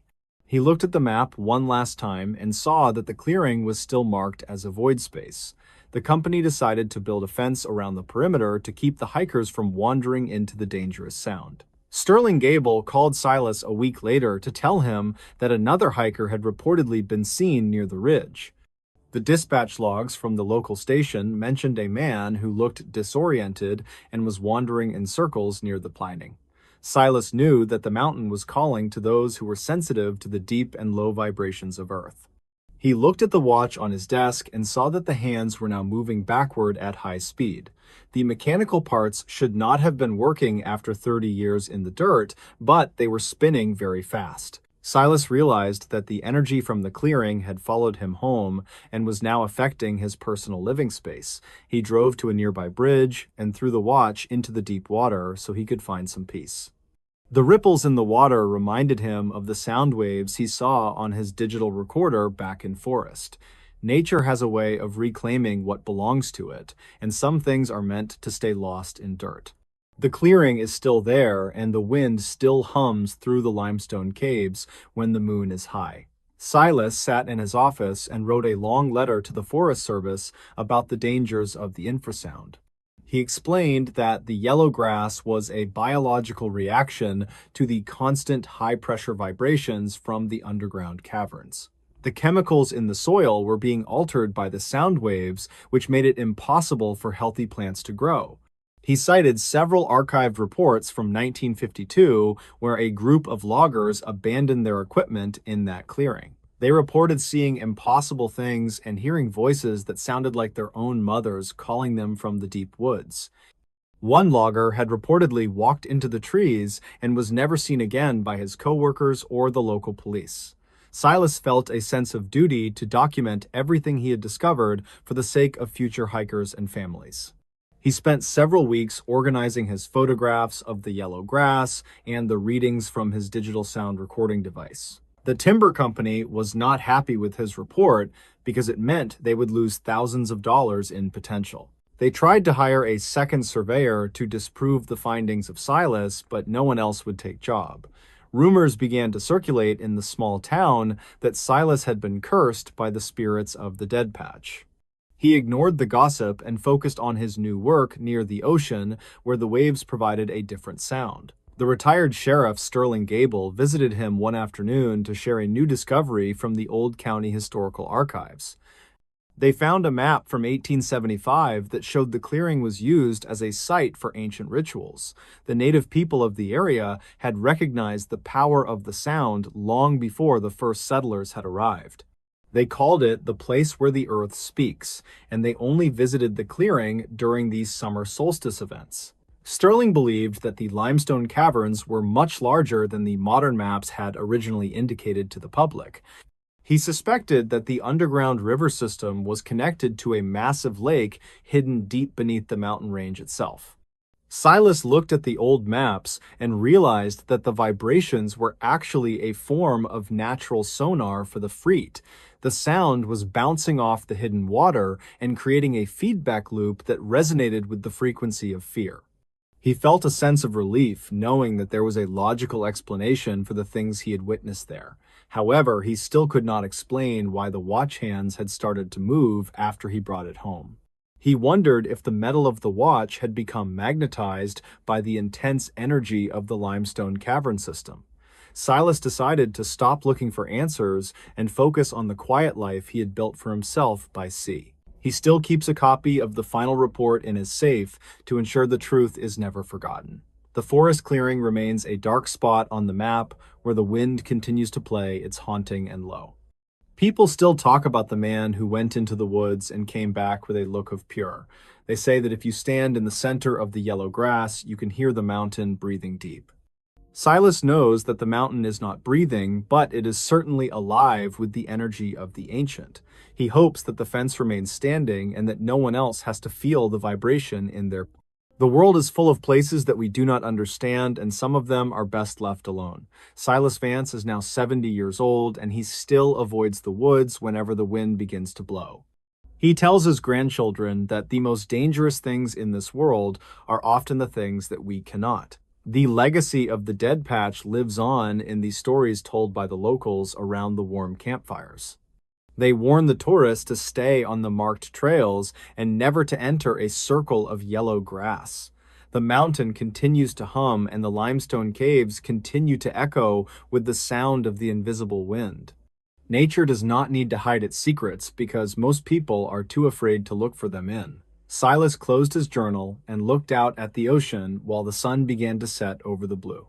The sound of the waves was peaceful, and it drowned out the memory of the humming in the dark. He was finally at peace with the mystery of the clearing and the man who was lost in. The watch was gone, and the report was filed, and the forest was a long way from his home. He knew that the clearing would always be there, waiting for the next person to wander into the quote. Why locals avoid this forest clearing at night is a question with a very long and very loud answer. The truth is found in the silence that follows the hum and the shadows that move without any feet. Silas Vance lived a long life, but he never forgot the day the earth spoke to him in woods. He died in 2045 with a smile on his face and a map in his hand. His family found a small note tucked inside his favorite book that mentioned the frequency of the ancient earth. It said that the world is a symphony, and we are only hearing the smallest part of the song. The clearing is still there, and the grass is still yellow, and the wind is still calling out.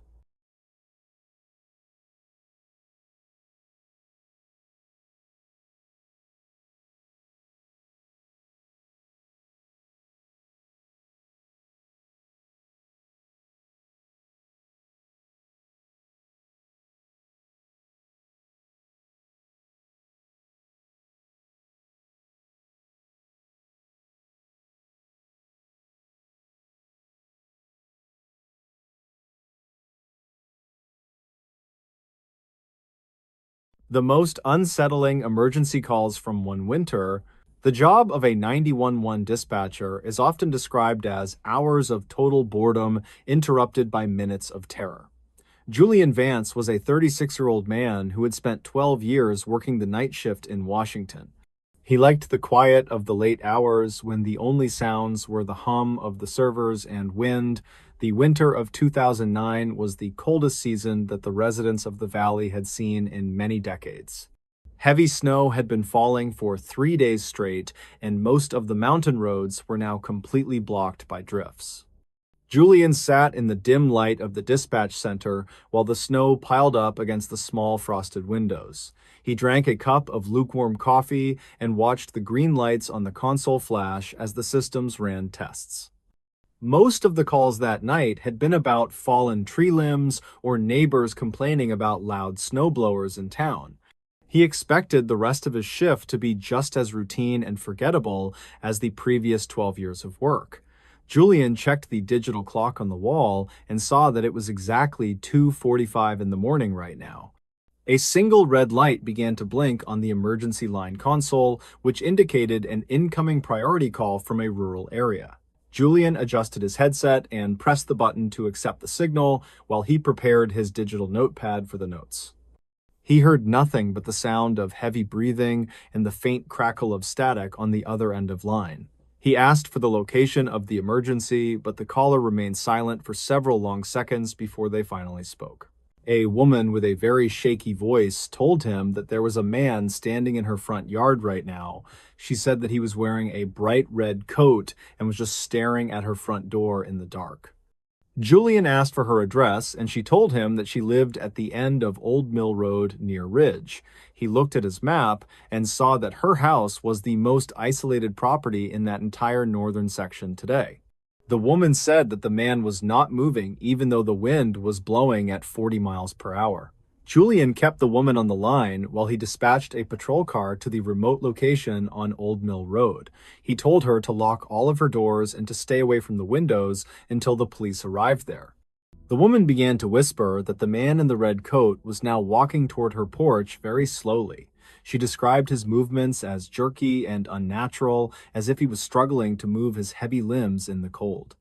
Julian felt a chill run down his spine, because her voice sounded like she was witnessing something truly impossible that night. He checked the status of the responding officer and saw that the patrol car was still 10 miles away from her. The woman suddenly screamed that the man was standing right outside her living room window and looking directly at her face. Then the line went completely dead, and the only thing Julian could hear was the dial tone in his ear. He tried to call the number back several times, but the system reported that the line was busy or disconnected. 10 minutes later, a second call came into the dispatch center from a completely different part of the valley that night. This caller was a young man who lived in a small cabin near the frozen lake about 5 miles away. He sounded terrified and told Julian that there was a person standing on the ice wearing a bright red winter coat.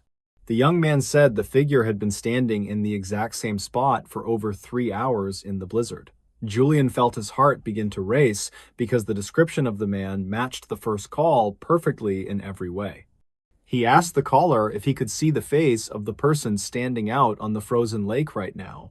The young man said that the figure did not seem to have a face or any visible features under the hood. Julian checked his logs and realized that it was physically impossible for a person to travel that distance so very quickly. The snow was too deep for a vehicle to move, and no person could walk 5 miles in 10 minutes. The patrol officer named Miller finally reached the first house on Old Mill Road and reported his findings over the radio. He said that the front door was wide open and the lights were all flashing on and off inside the house. Miller entered the property with his weapon drawn and searched every room for the woman who had called the dispatch center. He found her cell phone lying on the kitchen floor, but the house was completely empty and showed no sign of struggle. The officer stepped out onto the front porch and noticed a set of footprints in the deep snow near the stairs. He followed the tracks for about 50 yards until they simply stopped in the middle of a wide and open field. There were no return tracks and no evidence that the person had been picked up by a vehicle or a sled. Miller told Julian that the footprints were very deep and looked like they were made by someone who was heavy. The air temperature was 10 degrees below zero, and no one could survive outside without proper shelter for very long. Julian received a third call at 4:15 in the morning from a woman who sounded exactly like the first caller. She said that she was hiding in her basement and that the man in the red coat was in the house. Julian realized that the caller identification display was showing a phone number that had been disconnected back in 1994. He asked the woman how she was calling him, and she said that she was using the old wall phone. The dispatcher felt a wave of nausea as he looked at the records for that specific property on the computer. The archives showed that a woman had disappeared from that exact same house during a blizzard 25 years ago today. She had called 911 to report a man in a red coat before she vanished without a trace then. Julian realized that he was listening to a recording of a call that had happened decades before he was born. The audio quality was too clear for an old recording, and the woman was responding to his specific questions now. The technician on duty, named Sarah, came over to his desk to investigate the strange technical glitch in the phone. She looked at the server logs and confirmed that the signal was coming from an ancient copper line in the woods. Sarah explained that the extreme cold and ice can sometimes cause old electrical signals to become trapped in the wiring. She had heard stories about ghost signals that would replay old conversations when the atmospheric conditions were just right for them. Julian did not believe her because the woman on the line was reacting to the things he was saying today. He asked the woman if she knew what year it was, and she told him it was 1984. She said that the man in the red coat was scratching at the basement door with his long metal fingernails. Julian told her to stay quiet and promised that help was on the way to her location right now. He knew that there was no one left to save because the event had already happened a long time ago. The young man at the lake called back and said the figure on the ice was now standing at door. He was crying and saying that he could hear a low humming sound coming from the man in the red coat. Julian told him to hide in the bathroom and to lock the door while he sent another officer to Lake. The young man said that the humming was getting louder and it felt like his teeth were vibrating in head. He dropped the phone and Julian heard the sound of wood splintering as the front door was forced open violently. There was a sound of heavy boots walking across the floor, and then a deep and distorted voice spoke into phone. The voice said that it was finally time to go back into the cold where the light never shines. Then the line went silent, and Julian was left sitting in the quiet dispatch center while the sun rose. The morning light revealed a world covered in a thick blanket of white snow that looked peaceful and very still. The police arrived at the lake cabin 30 minutes later and found the young man sitting on the kitchen floor. He was completely unharmed, but he was staring at the wall with wide eyes and would not speak to anyone.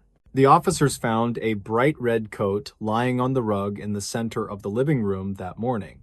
The coat was soaking wet and smelled like stagnant lake water and old pine needles from the deep forest floor. There were no footprints leading to the cabin, and the snow on the porch was completely undisturbed by any boots. The young man was taken to the hospital for observation, and the doctor said he was in a state shock. He never told anyone what he saw that night, and he moved away from the valley a few weeks later. Julian visited the cabin and saw the red coat before the evidence team took it away for further testing. It was an old style of heavy wool parka that was common in the Northern Territories during the 70s. Julian spent the next few months researching the history of the redcoat figure in the local county library archives. He found dozens of reports dating back to the late 1800s that mentioned a similar presence in the woods. The stories always appeared during the coldest winters when the snow was deep enough to bury the small mountain cabins. Locals called the figure the Winter Watcher, and they believed it was a manifestation of the cold and the dark. The reports usually mentioned a low humming sound and a feeling of intense dread that preceded the arrival of figure. Julian realized that the calls he received were not just glitches or recordings, but a bridge between different points in time. The energy of the storm had allowed the past to bleed into the present through the old copper phone lines. He felt a sense of relief knowing that he was not crazy and that others had seen the man. Logic could not explain how the same man in the red coat could be in two places at once today. Julian continued to work the night shift, but he never felt the same sense of peace in the quiet hours. He often looked at the red light on the console and wondered if the woman was still hiding there. He wrote a detailed report for the sheriff, but the department decided to keep the details away from the public. They did not want to cause a panic in the small town during an already difficult and very cold season. The red coat was never identified, and the woman from the first call was never found by the search team. Her house remained empty, and the bank eventually took possession of the property after several years of total neglect. People in the valley still talk about the winter of 2009 and the things that were heard. They say that if you listen closely to the wind, you can still hear the low and steady humming. Julian Vance retired from the dispatch center 5 years after the events of that strange and very cold winter night. He moved to the desert where the sun always shines and the ground is never covered in the white snow.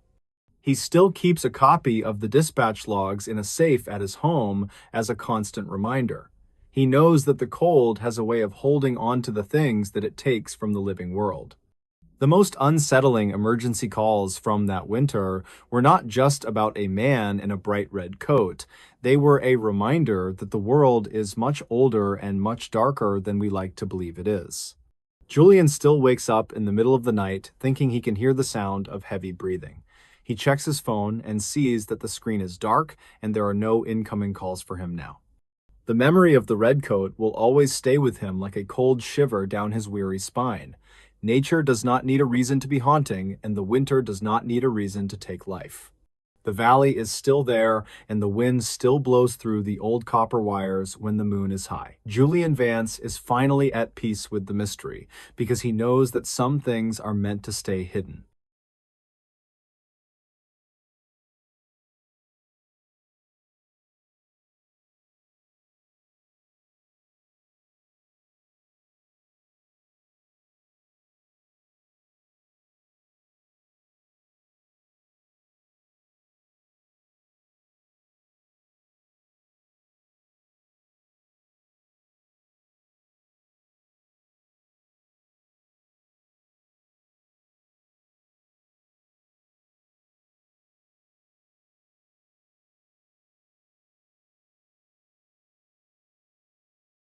This old photograph raised serious questions years later.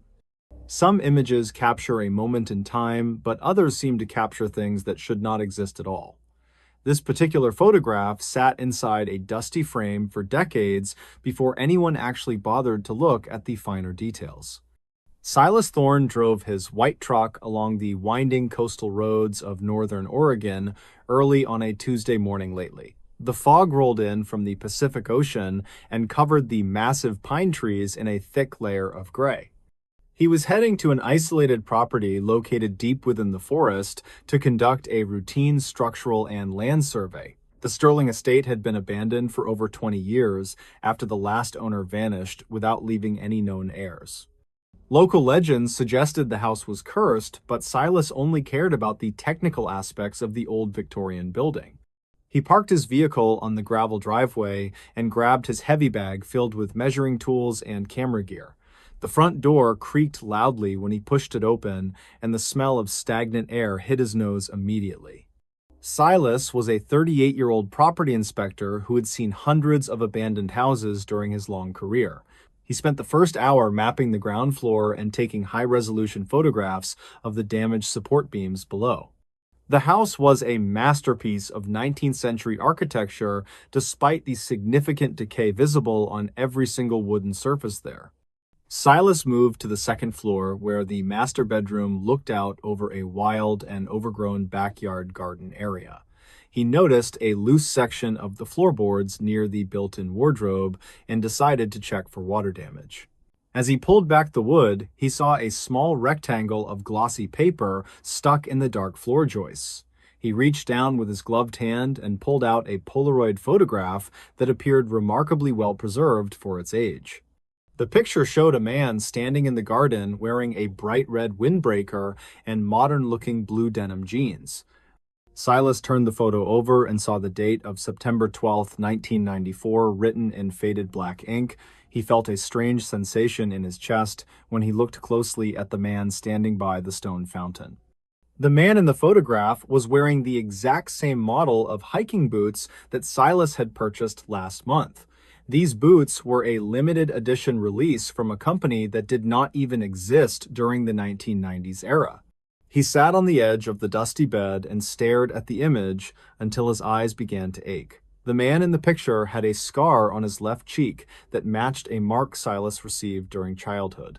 He could not understand how a photograph from 1994 could feature a man wearing clothes from the future. Silas decided to investigate the basement to see if he could find any more clues about the previous owner, Arthur. The basement stairs were narrow and steep, and he had to use his powerful flashlight to see the floor clearly. Reportedly, the local police had searched this basement several times after Arthur Sterling vanished without a single trace back then. He found a stack of old shipping crates filled with documents and personal letters from the late 1980s and 90s. One letter was addressed to a man named Silas, and the handwriting looked suspiciously like his own cursive writing style. The letter spoke of a discovery in the nearby woods and a shimmering light that appeared inside a deep cave. He felt a cold sweat break out on his forehead as he read the words written on the yellowed paper. The author of the letter claimed that time was not a straight line, but a circle that repeated every few decades. Silas tucked the letter into his pocket and headed back to his truck to get some fresh air and think. He drove to the local town library to search the newspaper archives for any mention of the Sterling estate mystery. The town was a small coastal community where everyone knew each other and secrets were hard to keep for long. The librarian was an elderly woman who remembered the disappearance of Arthur Sterling during the winter of 1998 clearly. She told Silas that a stranger had been seen wandering the property shortly before the owner went missing for good. The descriptions of the stranger provided by the neighbors matched Silas perfectly, including his height and his very short hairstyle. He searched the microfilm records and found a small article about a man found wandering the woods in 1990. The man claimed to be from the year 2024, and he was carrying a device that glowed blue. Silas reached into his pocket and touched his digital laser measure, which emitted a bright blue light when in use. He knew he had to find the cave mentioned in the letter if he wanted to understand what was happening. He checked the old dispatch logs from the 1990 era to see if there were any other strange reports. The hike into the forest took him past ancient trees that seemed to watch his every move with silent intensity. He followed the coordinates written in the margins of the old letter he found in the dark basement crates earlier. The cave entrance was hidden behind a waterfall that cascaded down a jagged cliff face into a shallow rocky pool. He stepped behind the curtain of water and entered a large cavern that smelled of ozone and damp earth together. In the back of the cave, he saw a backpack that looked identical to the one he currently carried over. He opened the bag and found a wallet containing his own identification cards and a set of modern house keys. There was also a notebook filled with his own handwriting describing the events of the last few hours in detail. Silas felt like he was reading a script for a play that he was already performing in real life. The last entry in the notebook said that the light would return at sunset on this very day in September. Silas looked at his watch and realized the sun was beginning to dip below the horizon of the Western Sea. A low hum began to vibrate through the floor of the cave, and the air started to shimmer like heat. He saw a portal of swirling white light open up against the back wall of the cold and dark cavern. He realized that he was the stranger who would travel back to 1994 to take that garden photograph. The man in the red jacket was not a ghost, but was his own future self trapped in the past. He stepped toward the light with a sense of inevitability because he knew he could not change his own fate. According to the archived witness statements, a flash of light was seen in these woods on this exact date. The sensation of passing through the portal was like being pulled through a very small straw for a long second. He tumbled out onto the grass of the Sterling estate and felt the warm air of a late summer afternoon. A man stood at the edge of the porch holding a camera, and he looked surprised to see Silas there. It was Arthur Sterling, and he was much younger than the photos Silas had seen in the local town library. Arthur raised his camera and snapped a picture of Silas standing by the stone fountain in the middle garden. The flash of the camera blinded him for a moment, and he realized the cycle had finally come to end. He spent the rest of his days living in the small town under a different name and avoiding his past. Silas worked as a handyman and kept a low profile to ensure he did not interfere with the timeline. He watched his younger self grow up from a distance and waited for the day the survey would finally begin. The photograph he found as a young man was the key that unlocked the door to his own strange destiny. He understood now that some questions are better left unanswered until the right moment in time arrives for us all.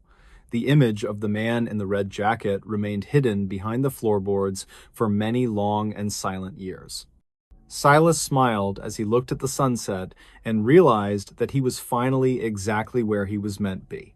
The house was no longer a project to be surveyed, but a home where he had lived a secret life. He left a final note in the basement crate for his younger self to find when the time was right. Silas made sure to include the modern boots in the letter so his younger self would recognize the truth. The words on the paper were simple and meant to provide comfort to the man he used to be before. He told himself that the journey through the light was worth the price of leaving his old world far behind. The trees in the yard grew taller every year, and the stone fountain began to crumble under the heavy moss. He spent his evenings sitting on the porch and listening to the sound of the Pacific Ocean in the distance. The mystery of the photograph was finally solved, but the wonder of the experience would stay with him forever now. He was a man who lived twice in the same century and saw the world through two different sets of eyes. The past and the future were no longer separate places, but were parts of the same beautiful and complex design. Silas knew that the photograph was a bridge between the two versions of his own very strange life. Silas Thorne closed his eyes and felt the gentle breeze of the Oregon coast against his weathered and aged face. He was no longer a surveyor searching for answers, but a man who had finally found his place in time. The old photograph was a bridge between two lives that were always meant to cross at the very same point. He knew that the cycle would continue and another young man would soon arrive at the front door with bag. The story was written in the stars and in the silver crystals of the old Polaroid film in the bedroom. He had no regrets about the path he took or the secrets he kept hidden from the rest of the world. Final footage from a nearby security camera reportedly showed a man walking into the woods and never coming back out. Life has a strange way of looping back on itself when we are least prepared for the ultimate truth hidden. The image in the frame was just a reminder that time is not a line, but a very large circle. Silas was happy to be a part of the circle and to know that he was never truly alone. The photograph would be found, and the journey would begin again, just as it had happened so many times before. He looked at the red jacket hanging on the hook and knew that his work was finally finished today. The sun set over the ocean, and the house on the hill became a silent witness to the passing years. Every detail was exactly as it should be, and the silence of the forest was the only sound left.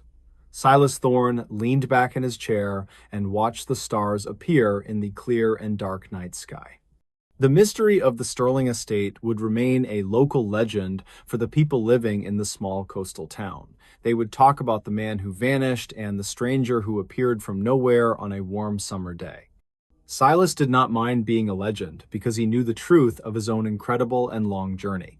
He had traveled across the decades to find himself standing in a garden with a camera and a smile. The world was full of wonders that could not be explained by science or the logic of modern men. He was content to live in the silence of the woods and wait for the circle to complete itself. The old photograph was just the beginning of a story that would never truly have a final and ending. What really happened at this remote boat dock? Some places hold secrets that the dark water tries its very best to wash away into the cold and deep depths. A small wooden structure sitting on the edge of a deep lake can hide the truth for many long years. Gideon Vance was a 48-year-old marine surveyor who specialized in inspecting old piers and isolated boat docks lately. He drove his heavy white truck through the dense pine forests of northern Minnesota on a very humid morning.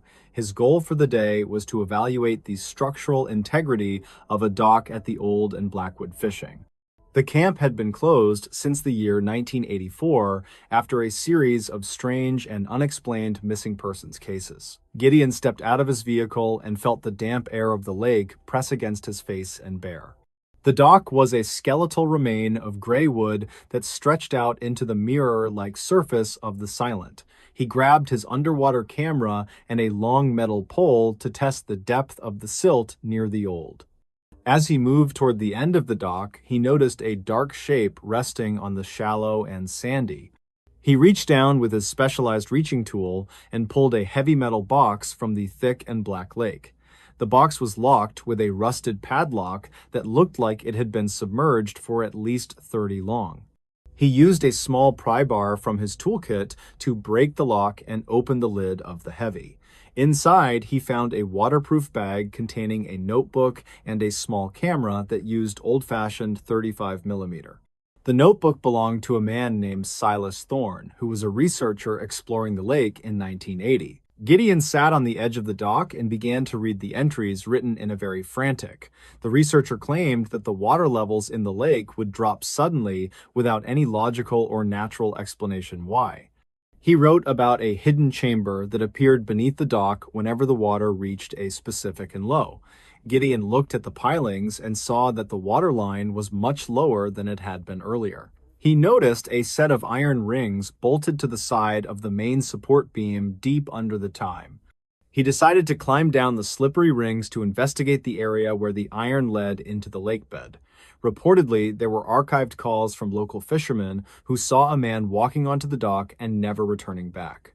Gideon found a heavy wooden hatch that was hidden behind a thick layer of green algae and slippery lake. He pulled the handle with all of his strength, and the hatch opened to reveal a dry concrete. The room was filled with old equipment and a small cot that looked like someone had lived there recently. He found a set of binoculars and a logbook that recorded the movements of everyone who visited the fishing. The final entry was dated October 3, 1984, and it described a man standing on the dock alone. The author of the logbook wrote that he was finally ready to step out and confront the visitor from. Gideon realized that the missing persons were actually being watched by a man living right under their very own. The dock was not just a place for boats, but a perfect vantage point for a very patient. He began to search the corners of the concrete room for any evidence of what happened to the silent. He found a stack of developed photographs that showed the dock from several different angles over many different. One photograph showed a young man standing on the pier in the year 1976 with a fishing. Another image captured a woman walking toward the water in the year 1980, and she looked very confused. Gideon noticed that in every single photograph there was a small reflection of someone hiding just beneath the wooden. He felt a chill run down his spine as he realized the observer had been taking photos for several. There were boxes of canned food and dozens of empty water jugs stacked neatly against the cold and gray. He found a small radio that was still tuned to a local station that had stopped broadcasting many years. The floor of the room was covered in maps of the lake with red circles drawn around the deepest. He picked up a map and saw a note that mentioned a second entrance hidden near the old. Gideon climbed back up to the surface and breathed in the fresh air of the pine forest once. He walked toward the abandoned boathouse, which was a collapsing structure made of rotting cedar and rusted iron. The door was jammed shut by a pile of fallen debris and thick vines that had grown over the fall end. He used his shoulder to shove the door open, and the sound of cracking timber echoed across the quiet. Inside, he found an old wooden rowboat that was filled with more boxes of documents and personal. He found a driver license for a man named Arthur Vance, and he realized the man was his own. Arthur had vanished in 1984, and the family had always assumed that he had simply run away. Gideon held the plastic card in his hand and felt a deep sense of shock and sadness wash over. His uncle had not run away, but had been living in secret beneath the very dock they used to. He wondered why Arthur would choose to live in a dark hole and watch the world from the... He returned to his truck and grabbed his phone to call the local sheriff to report his very strange. The sheriff arrived an hour later and looked at the hatch and the concrete room with a look of... According to dispatch logs, the police had searched the fishing camp dozens of times but never found the secret. They found a small crawl space behind the cot that led even deeper into the earth beneath the lake. The officers found skeletal remains wrapped in an old wool blanket at the very end of the narrow dirt. Forensic evidence later suggested that Arthur had died of natural causes sometime in the late 1980s or early. He had lived his final years in total isolation while watching the people he loved from a distance. Gideon stood on the dock and watched the sun begin to set over the trees in a golden... He thought about all the times he had visited the lake and never knew his uncle was right. The truth was finally revealed after 30 years of silence and mystery at the edge of the remote boat. The water of the lake remained still and dark, as if it were trying to keep the remaining secrets. Gideon realized that some people choose to live in the shadows because the light of the world is too... He looked at the old photograph one last time before handing it over to the sheriff for the official. The man in the reflection was smiling, and he seemed to be at peace with his choice to remain. Gideon drove away from the fishing camp and felt a strange sense of closure that he had not expected. The mystery of the boat dock was finally solved, but the story would be told in the town for... He knew that he would never look at a wooden pier the same way ever again in his long. The secrets of the water are often closer than we think, and they wait for the right person to... He reached the main road and watched the lake disappear in his rearview mirror as the night finally. The remote boat dock sat empty in the moonlight, and the water lapped gently against the old gray wooden. Every image tells a story, but some pictures capture things that should not exist in the real world at. This particular investigation proved that the most dangerous secrets are often the ones that are hiding in plain sight. Gideon Vance continued his work as a surveyor, but he always looked a little closer at the ground beneath. He never found another secret room, but he always felt the presence of the past in every old. The fishing camp was eventually torn down, and the dock was removed to make way for a new. The concrete room was filled with sand, and the hatch was sealed shut with a thick layer of heavy. No one would ever live beneath the water of the lake again, and the missing persons were finally given. The story of Arthur Vance became a part of the local history and a warning to those who seek.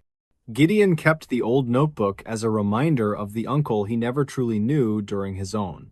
The words in the notebook were a bridge between two lives that were separated by a thin layer of... Reportedly, the residents of the small town still avoid the area around the old lake when the sun goes. They say that the ghost of the observer can still be seen standing at the end of the new.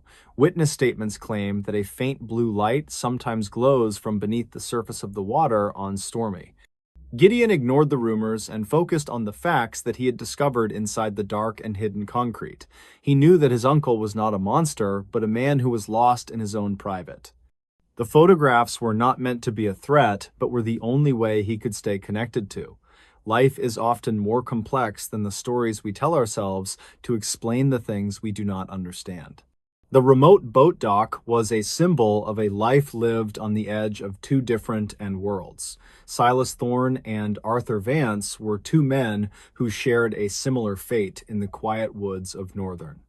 Gideon was the one who finally brought their stories into the light for the rest of the world to. He spent many evenings sitting on his own porch and looking at the stars that reflected in the dark.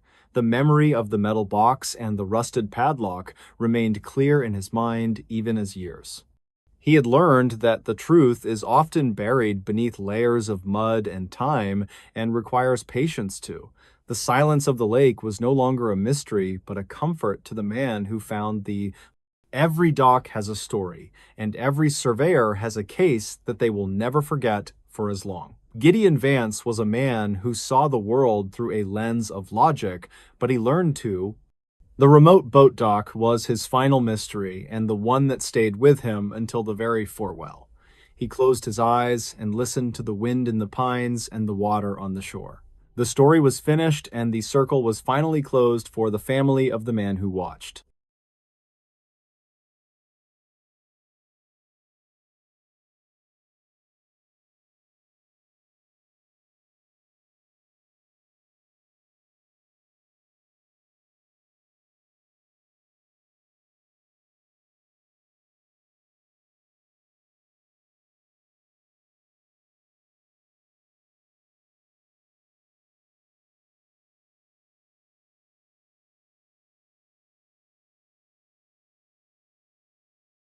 A dispatcher who heard something no one else did. The Regional Emergency Communications Center was a long, windowless room that sat on the quiet outskirts of the city. Silas Thorne was a 34-year-old veteran of the graveyard shift who was known for his incredible hearing. He often spent his 12-hour shifts listening to the subtle rhythms of the facility and the city around him. Silas could distinguish the sound of a failing hard drive from the normal hum of the massive cooling fan units. His coworkers frequently teased him about his ability to hear a mouse scurrying behind the drywall of the break room. The night of November 12th started out as a very typical Tuesday with only a few calls regarding minor incidents. Most of the city was asleep, and the digital maps on the wall showed very little movement in the streets. Silas sat in his ergonomic chair and adjusted the volume on his specialized high-definition headset while sipping cold coffee. He watched the seconds tick by on the digital clock as the center reached its quietest point of the night. The clock on the wall shifted toward 3 in the morning when a sudden flicker appeared on his primary console. A single line lit up indicating an incoming emergency call, but there was no caller identification or location data. Silas pressed the button to accept the connection and gave his standard professional greeting into the small black microphone. He heard a very strange rhythmic tapping followed by a series of melodic chimes that sounded like a toy.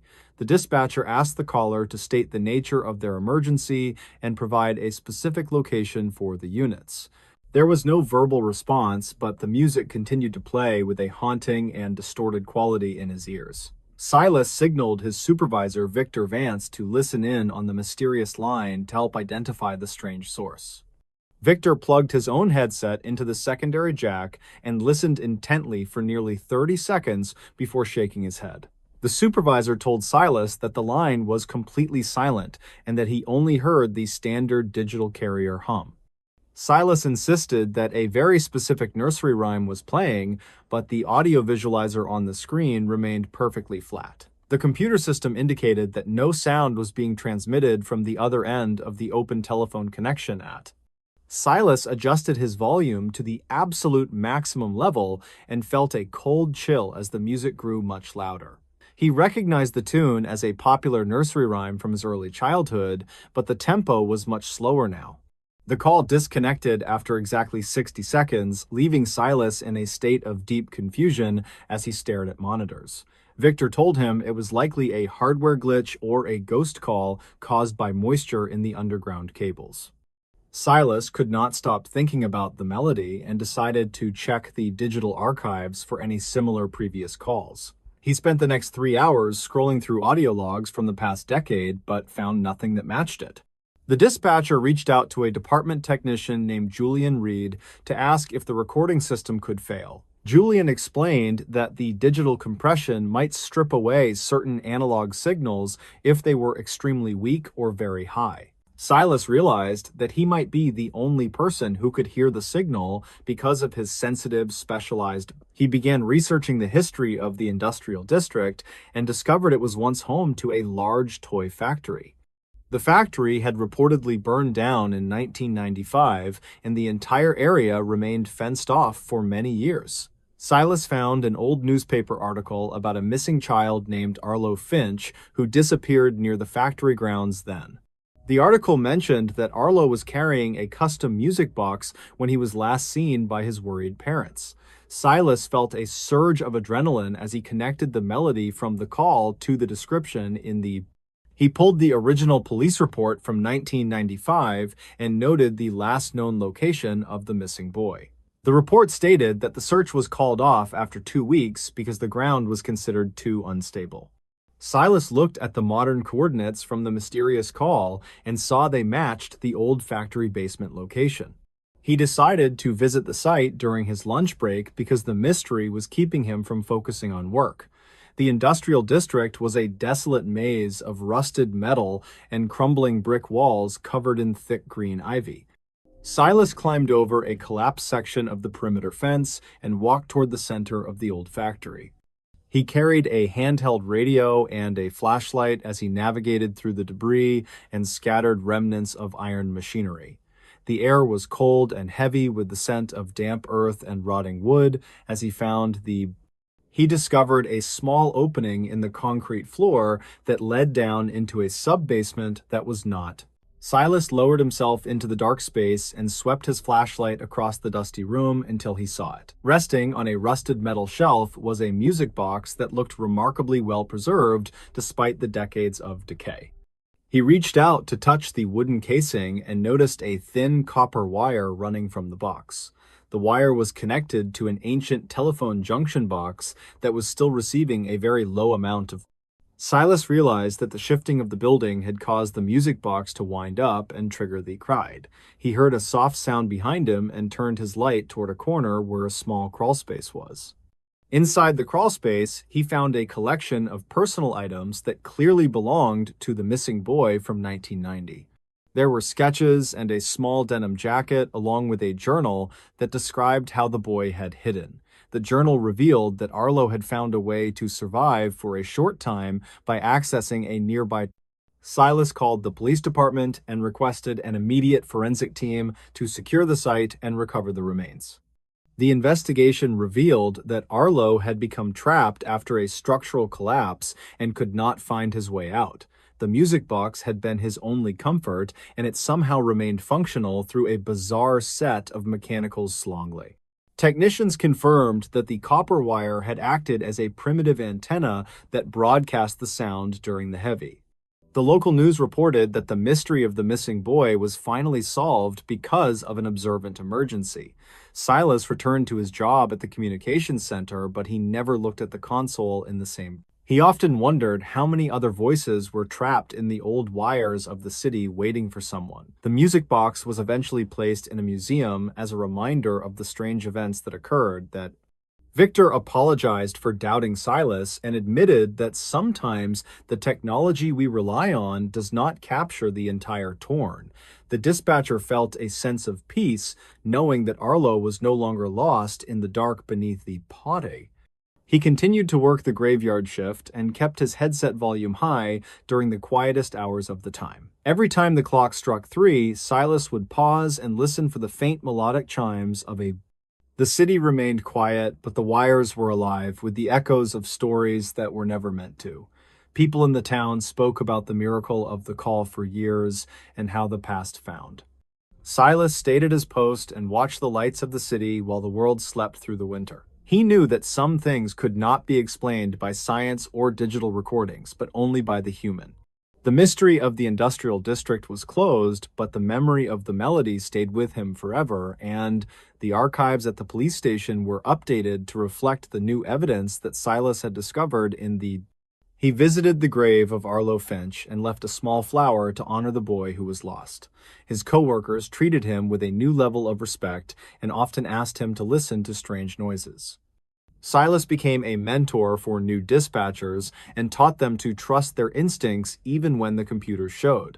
He explained that the job was about more than just typing notes and sending cars to locations across the start. It was about being a witness to the things that everyone else was too busy or too loud. The old music box never played again after it was removed from the damp basement of the abandoned factory. Technicians said the gears had finally rusted through once they were exposed to the fresh air of today. Silas Thorne retired from the dispatch center 20 years after the night he heard the music on the silent. He moved to a small house near the coast where the only sounds were the waves and the wind. Even in his old age, he could still hear the faint patterns in the world that others seemed. He wrote a book about his experiences and the importance of listening to the quietest whispers of our shared. The story of the dispatcher who heard the impossible became a legend in the world of emergency communications, and new recruits are still told the story during their first week of training at the academy to emphasize. They are told to keep their ears open for the sounds that do not appear on the glowing. The city continues to grow and change, but the old copper wires still hum with the electricity of Silas. Knows that the world is full of signals if you are only patient enough to wait for. He sits on his porch and listens to the world with a smile because he knows the truth. The silence is never truly empty for those who know how to listen to the heartbeat of the Silas Thorne lived a long and quiet life, knowing he had given a voice to a boy who, the melody of the music box remains a part of the city, even if the physical gears have. Justice was finally served for the Finch family because a man in a headset refused to believe the line. The case remains one of the most unusual entries in the archived dispatch logs of the regional communication. Every year on November 12th, the dispatchers on the graveyard shift keep a moment of silence for Young. They look at the console and remember the man who heard a sound that no one else could. Silas once told a journalist that the most important part of his job was hearing what was not. He believed that the digital world often missed these small analog frequencies that define the reality of our human. The basement of the old factory was eventually filled with concrete to prevent anyone else from becoming trapped. But some people say that if you walk past the site at 3 in the morning, you can. They claim a faint melodic chime can still be heard drifting through the rustling leaves of the overgrown. Silas never went back to the site himself, but he kept a photo of Arlo on his desk. It served as a reminder that every call had a soul behind it, regardless of what the screen. The legacy of the sharp-eared dispatcher lives on in every person who chooses to listen to the world. The world is a loud place, but the truth often resides in the tiny spaces between the loud. Silas Thorne finished his story and closed his eyes while the wind carried the secrets of the sea.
Hello, everyone. Welcome back to Echoes Whispers.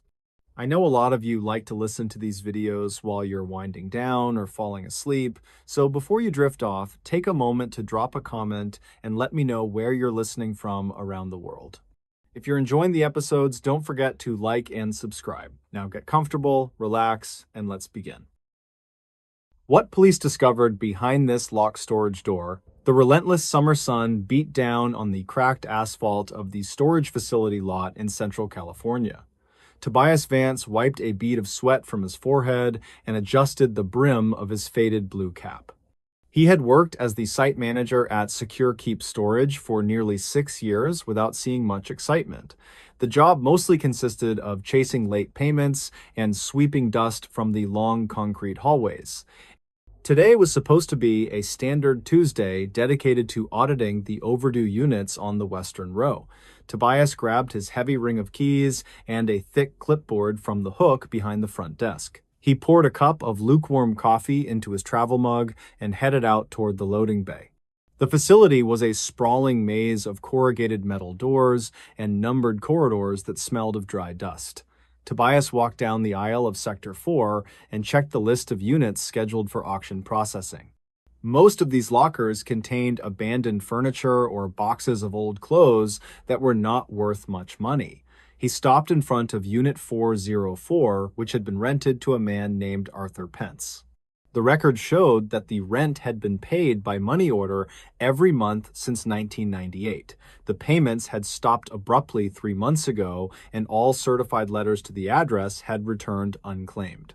Tobias sighed as he pulled the large pair of red bolt cutters from his tool belt for the job. He positioned the jaws of the cutter around the rusted shackle of the padlock and applied steady pressure. The metal snapped with a sharp crack that echoed loudly down the empty corridor of the storage building. Tobias removed the broken lock and slid the latch over to lift the heavy rolling metal door. The door rumbled as it retracted into the ceiling and revealed the dark space inside the unit. He clicked on his heavy flashlight and shone the beam into the dusty gloom to assess the contents. The unit appeared to be filled with stacks of cardboard boxes and old, mismatched wooden furniture pieces. A layer of gray dust coated everything and suggested that no one had entered in a very long time. Tobias stepped inside and began his standard inventory process to determine if the contents were worth a public auction. He opened the first box and found it filled with yellowed newspapers from the late 1990s. The next box contained kitchenware that looked like it had been packed away in a hurried panic. He moved a heavy oak wardrobe to the side to check the back corner of the storage unit.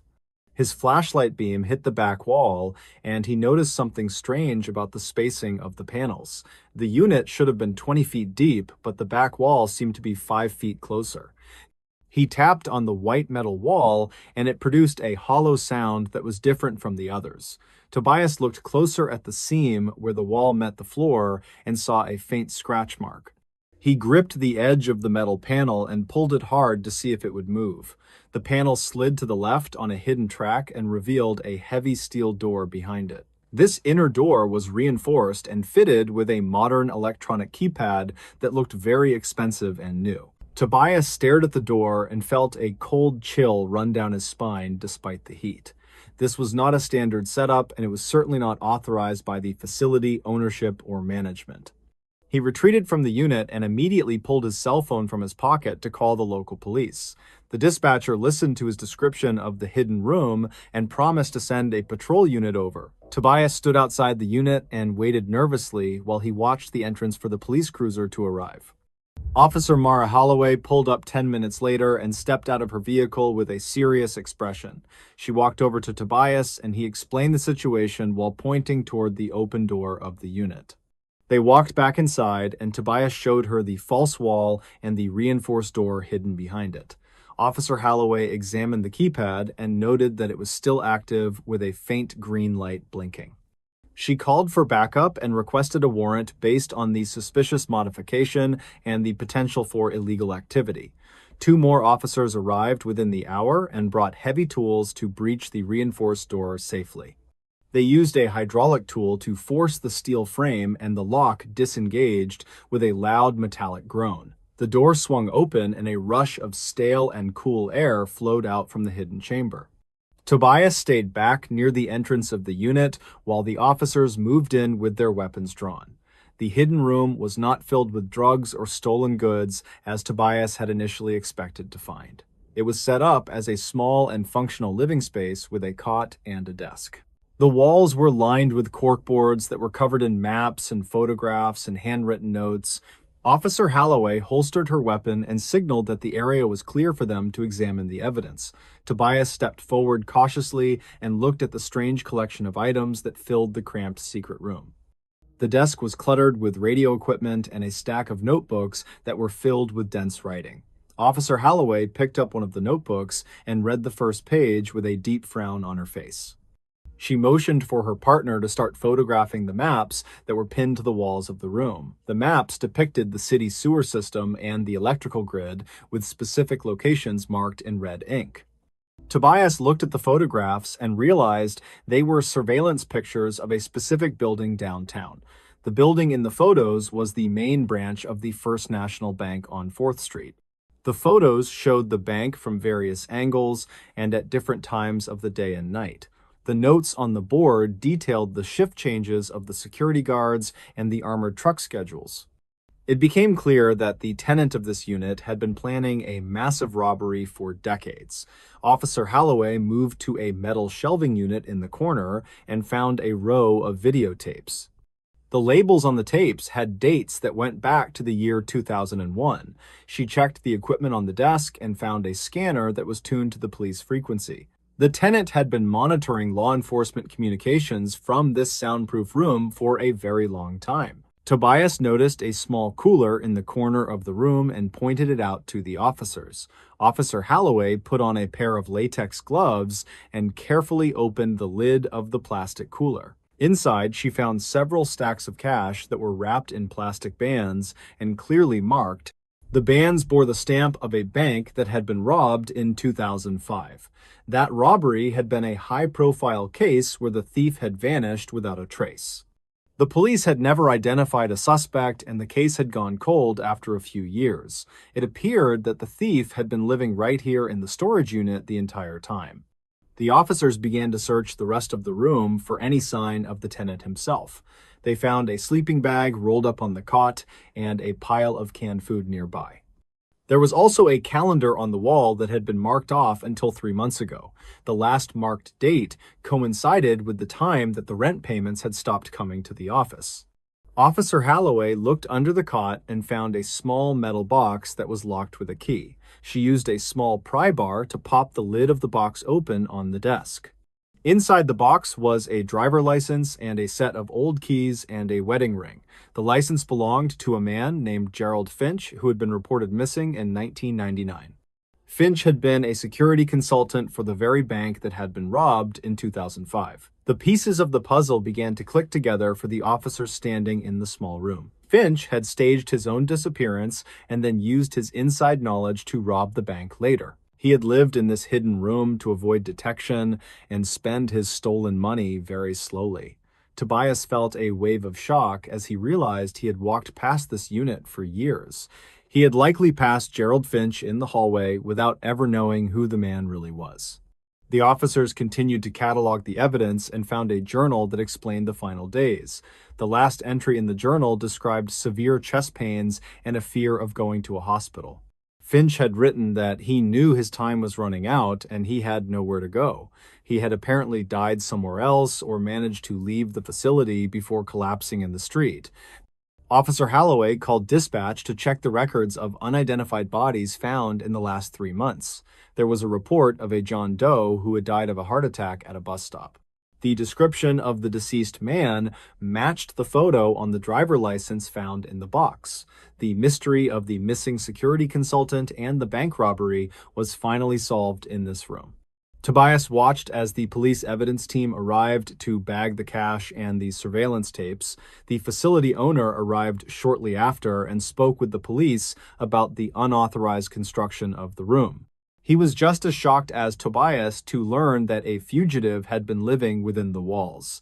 The story of the discovery spread quickly through the small town and made the local evening news. Reporters camped out in front of the storage facility for days, hoping to get a glimpse inside. Tobias gave a statement to the police, but refused to speak to the news cameras on the scene. He just wanted to get back to his normal routine of managing the quiet storage facility. The investigation revealed that Finch had used a fake identity to rent the unit and buy supplies. He had installed the false wall himself at night when the facility was closed and empty. The power for the room had been siphoned from the main line that ran through the ceiling. The ventilation system had been tied into the existing ducts to keep the air fresh inside. It was a brilliant and desperate setup that had allowed him to hide in plain sight.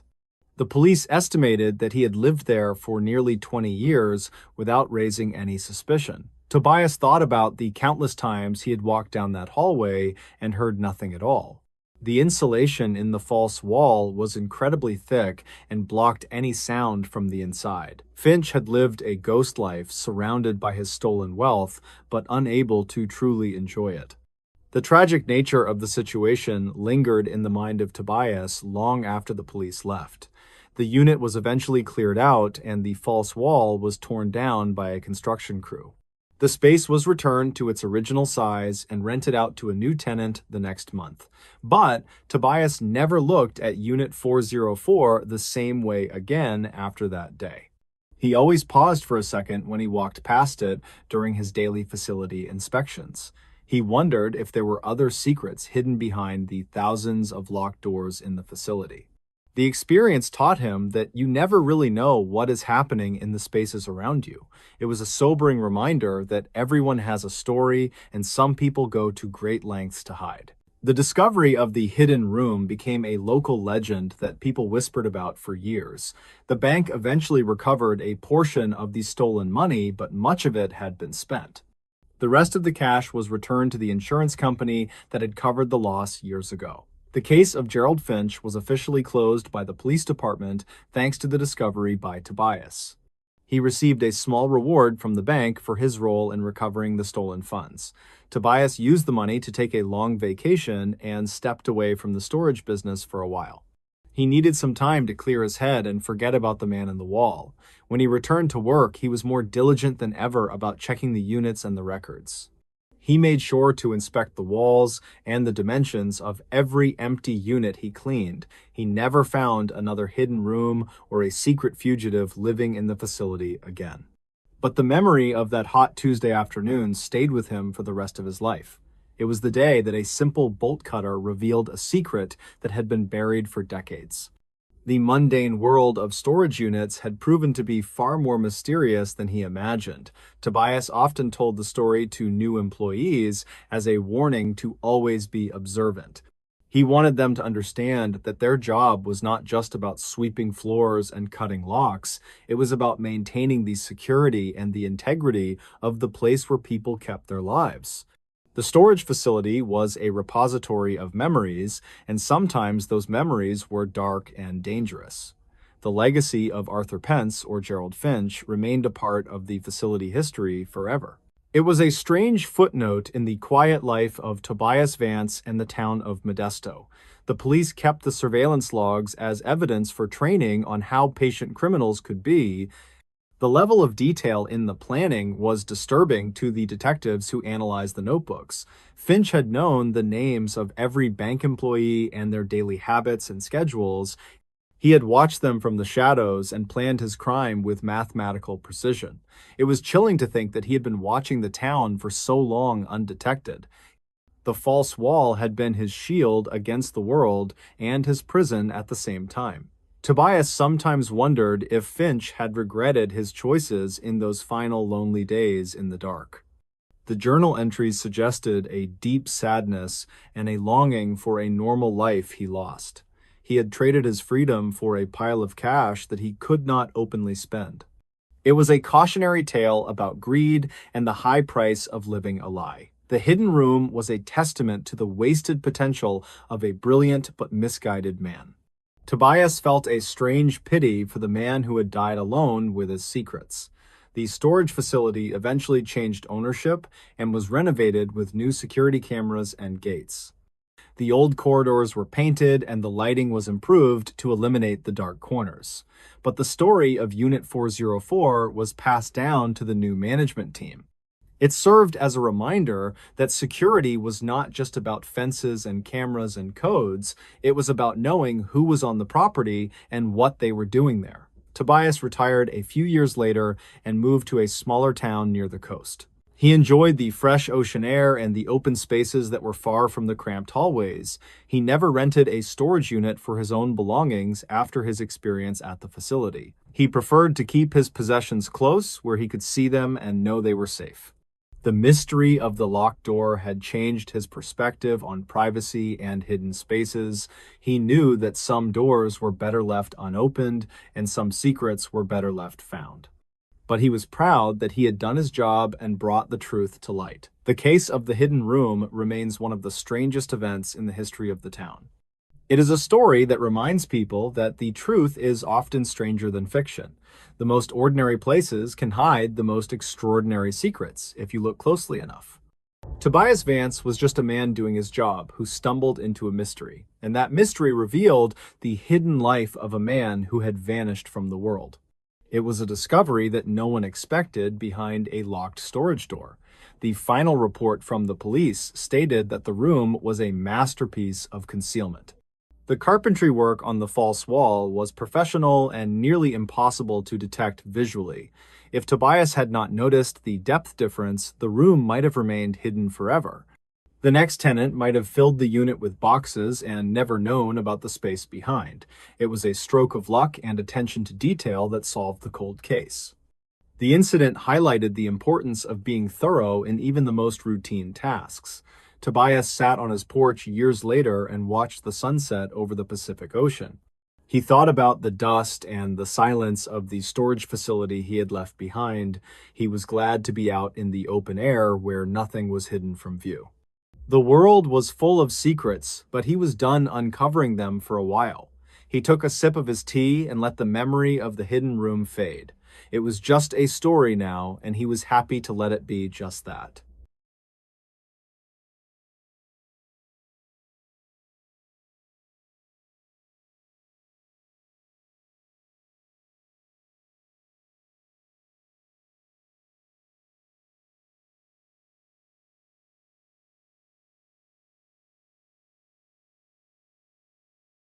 This recorded call changed a small town forever. The heavy rain hammered relentlessly against the dark reinforced glass of the dispatch center in the quiet town of Oakhaven. Elias Thorne adjusted his headset and took a slow sip of lukewarm coffee from his chipped ceramic mug. He had been working the graveyard shift for 7 years and usually enjoyed the deep silence of the night. The town was nestled in the Pacific Northwest and was surrounded by miles of dense and ancient pine forests. Most of the calls at this hour were related to minor noise complaints or traffic accidents on the highway. Elias glanced at the digital clock on his console, which read exactly 3:14 in the morning.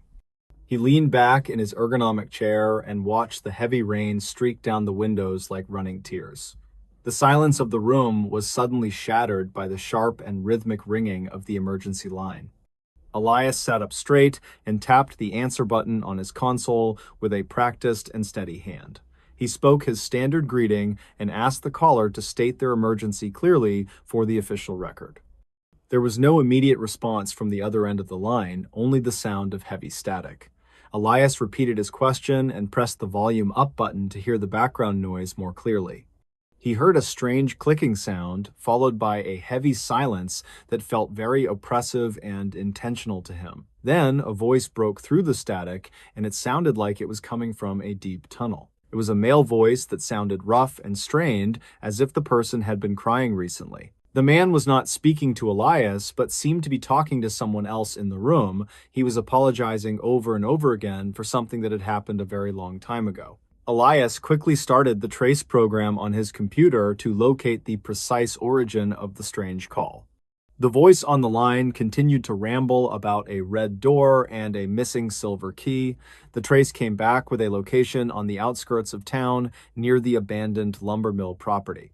The address belonged to a dilapidated farmhouse that had been empty since the year 1999. Elias signaled for Officer Silas Reed, who was on patrol in that sector, to respond to the scene. He kept the line open and listened intently to the disturbing monologue coming from the other end. The man was describing a location in the woods where the ground was always soft and wet. He mentioned a specific oak tree that had been struck by lightning nearly 2 decades ago during a storm. Officer Reed acknowledged the dispatch and turned his cruiser toward the Old Mill Road without hesitation.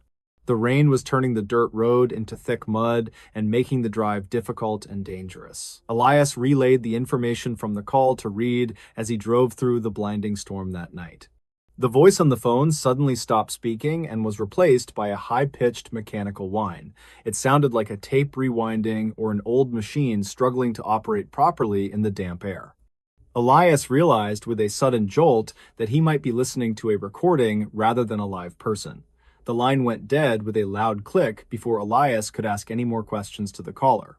He stared at his screen and felt a deep sense of unease settle in the pit of his stomach. He tried to call the number back, but got a disconnected signal tone immediately after dialing the digits. Officer Reed arrived at the farmhouse 10 minutes later and reported that the property looked completely desolate. The windows were boarded up with plywood and the front porch was sagging under the weight of rot. Reed drew his heavy flashlight and his service weapon as he approached the front door cautiously in the rain. He pushed the door open, and it creaked loudly on rusted hinges in the wet night air. The beam of his flashlight cut through the darkness and revealed a dusty hallway filled with old debris. Reed announced his presence loudly, but there was no answer from inside the dark and empty house. He moved room by room and checked for any sign of a squatter or recent intruder.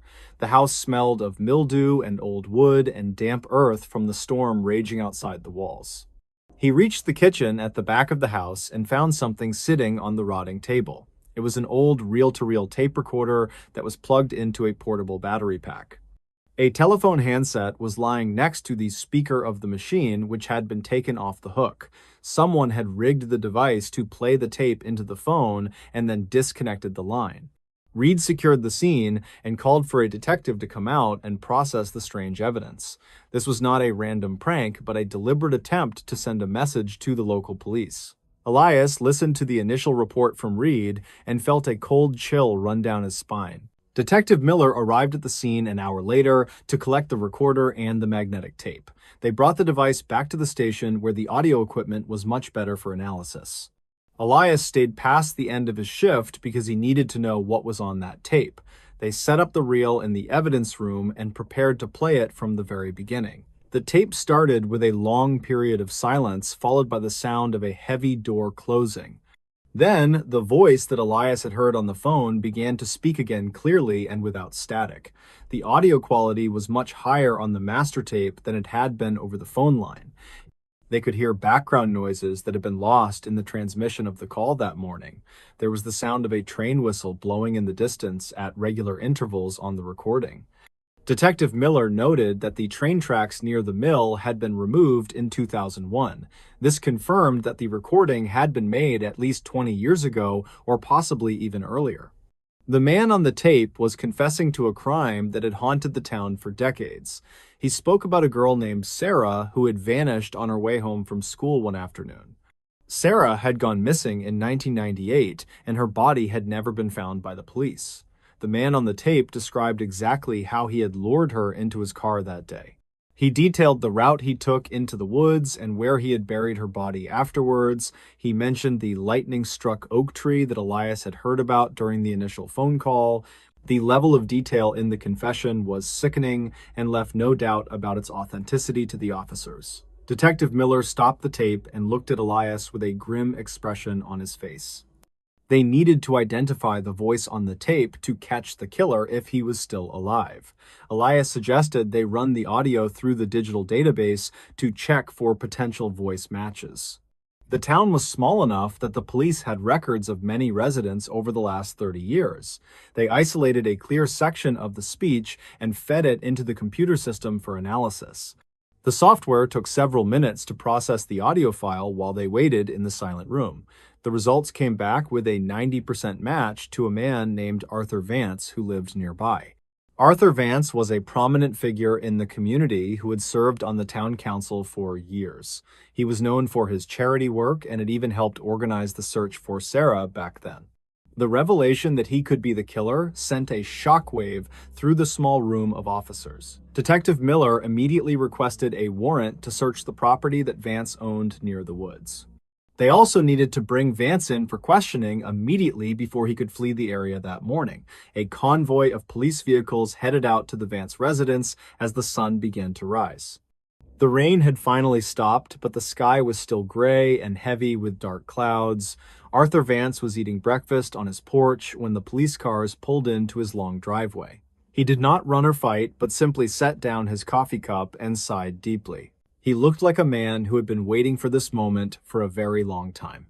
Detective Miller read him his rights and placed him in the back of the patrol car without incident.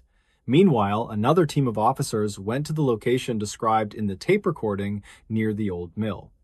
They found the old oak tree, which was now just a blackened stump covered in thick green moss. The ground around the tree was overgrown with thick brush and thorny blackberry vines that tore their clothes. They brought in a cadaver dog to search the area for any sign of human remains buried there. The dog alerted on a patch of earth about 20 feet behind the old tree stump almost immediately. The officers began to dig carefully with shovels and trowels to preserve any evidence they might find. It took 4 hours of digging before they found the first piece of clothing in the dirt. It was a tattered blue backpack that matched the description of the one Sarah had carried that day. A few moments later, they uncovered skeletal remains wrapped in a heavy plastic tarp that was preserved. The forensic team moved in to document the scene and recover the body for proper identification. Elias watched the news footage from the station and felt a heavy sadness for the family of the girl. The mystery of what happened to Sarah had finally been solved after all these years of wondering. The interrogation of Arthur Vance revealed the strange truth about the phone call that came in that night. Vance had not made the call himself, nor had he set up the tape player in the farmhouse. He claimed that he had kept the tape in a safe deposit box as a twisted memento. He had recently stopped paying for the box, and the contents were sent to his estranged son. His son had listened to the tape and recognized the voice of his father immediately and with horror. The son was too afraid to confront his father or walk into the police station himself with it. Instead, he had broken into the abandoned farmhouse and set up the elaborate call to the police. He wanted the police to hear the confession without having to testify against his own father in court. It was a desperate act by a young man who was burdened with a terrible truth he found. The police located the son a few days later, and he corroborated the entire story to them. He was not charged with any crime, given the extenuating circumstances and his cooperation with the investigation. Arthur Vance was charged with first-degree murder and kidnapping based on the overwhelming evidence found. The trial was a short affair because the voice on the tape was undeniable proof of his guilt. Vance pleaded guilty to avoid the death penalty and accepted a sentence of life in prison without parole. The town of Oak Haven was forever changed by the events of that rainy Tuesday morning in August. The people realized that a monster had been living among them in plain sight for decades without suspicion. The trust that had held the small community together was fractured and took years to heal completely. Elias continued to work as a dispatcher, but the job felt different to him now after that night. He found himself listening closer to every call and analyzing every background noise he heard on the line. He realized that the truth often hid in the quiet spaces between the words people spoke to him. The recording of Arthur Vance was archived as a case study in criminal psychology at the State Academy. It showed how guilt could be preserved on magnetic tape long after the crime was committed. The farmhouse where the call originated was eventually torn down by the city safety inspectors a year later. The land was cleared and left empty as a silent memorial to the tragedy that was revealed there. Sarah was given a proper burial in the town cemetery next to her parents who had passed away. A large crowd gathered to pay their respects and finally say goodbye to the lost girl. Elias stood at the back of the service and watched the leaves fall from the trees in silence. He thought about the random nature of the discovery and how close the secret came to being lost. If the son had simply thrown the tape away, the truth would have remained buried forever. It was a reminder that justice sometimes arrives in strange and unexpected ways when we least expect it. The case became a legend in the county and was discussed by rookie officers for years to come. They talked about the ghost call that solved the coldest case in the history of the department. Elias eventually retired from the dispatch center and moved to a small cabin near the lake. He enjoyed the peace and quiet of retirement, but he never owned a tape recorder again. The sound of a tape rewinding always brought him back to that dark morning in the dispatch room. He preferred the sound of the wind in the trees and the water lapping at the shore. The town of Oak Haven slowly returned to normal, but the shadow of the case lingered for a long time. Parents held their children a little closer, and people locked their doors at night with more care. The innocence that had defined the town in the 90s was gone for good after the discovery. But in its place was a new sense of vigilance and a commitment to looking out for one another. The community had survived the darkness and come out the other side stronger than before the incident. They knew that evil could hide behind a friendly face and a well-manicured lawn in their town. The recording itself was digitized and stored on a secure server in the state capitol for safekeeping. It was rarely accessed, but it remained there as a testament to the victim and the crime. Every year on the anniversary of the call, Elias would light a single candle in his window. It was his small way of remembering the voice that had come through the static that night. He hoped that somewhere Sarah was at peace,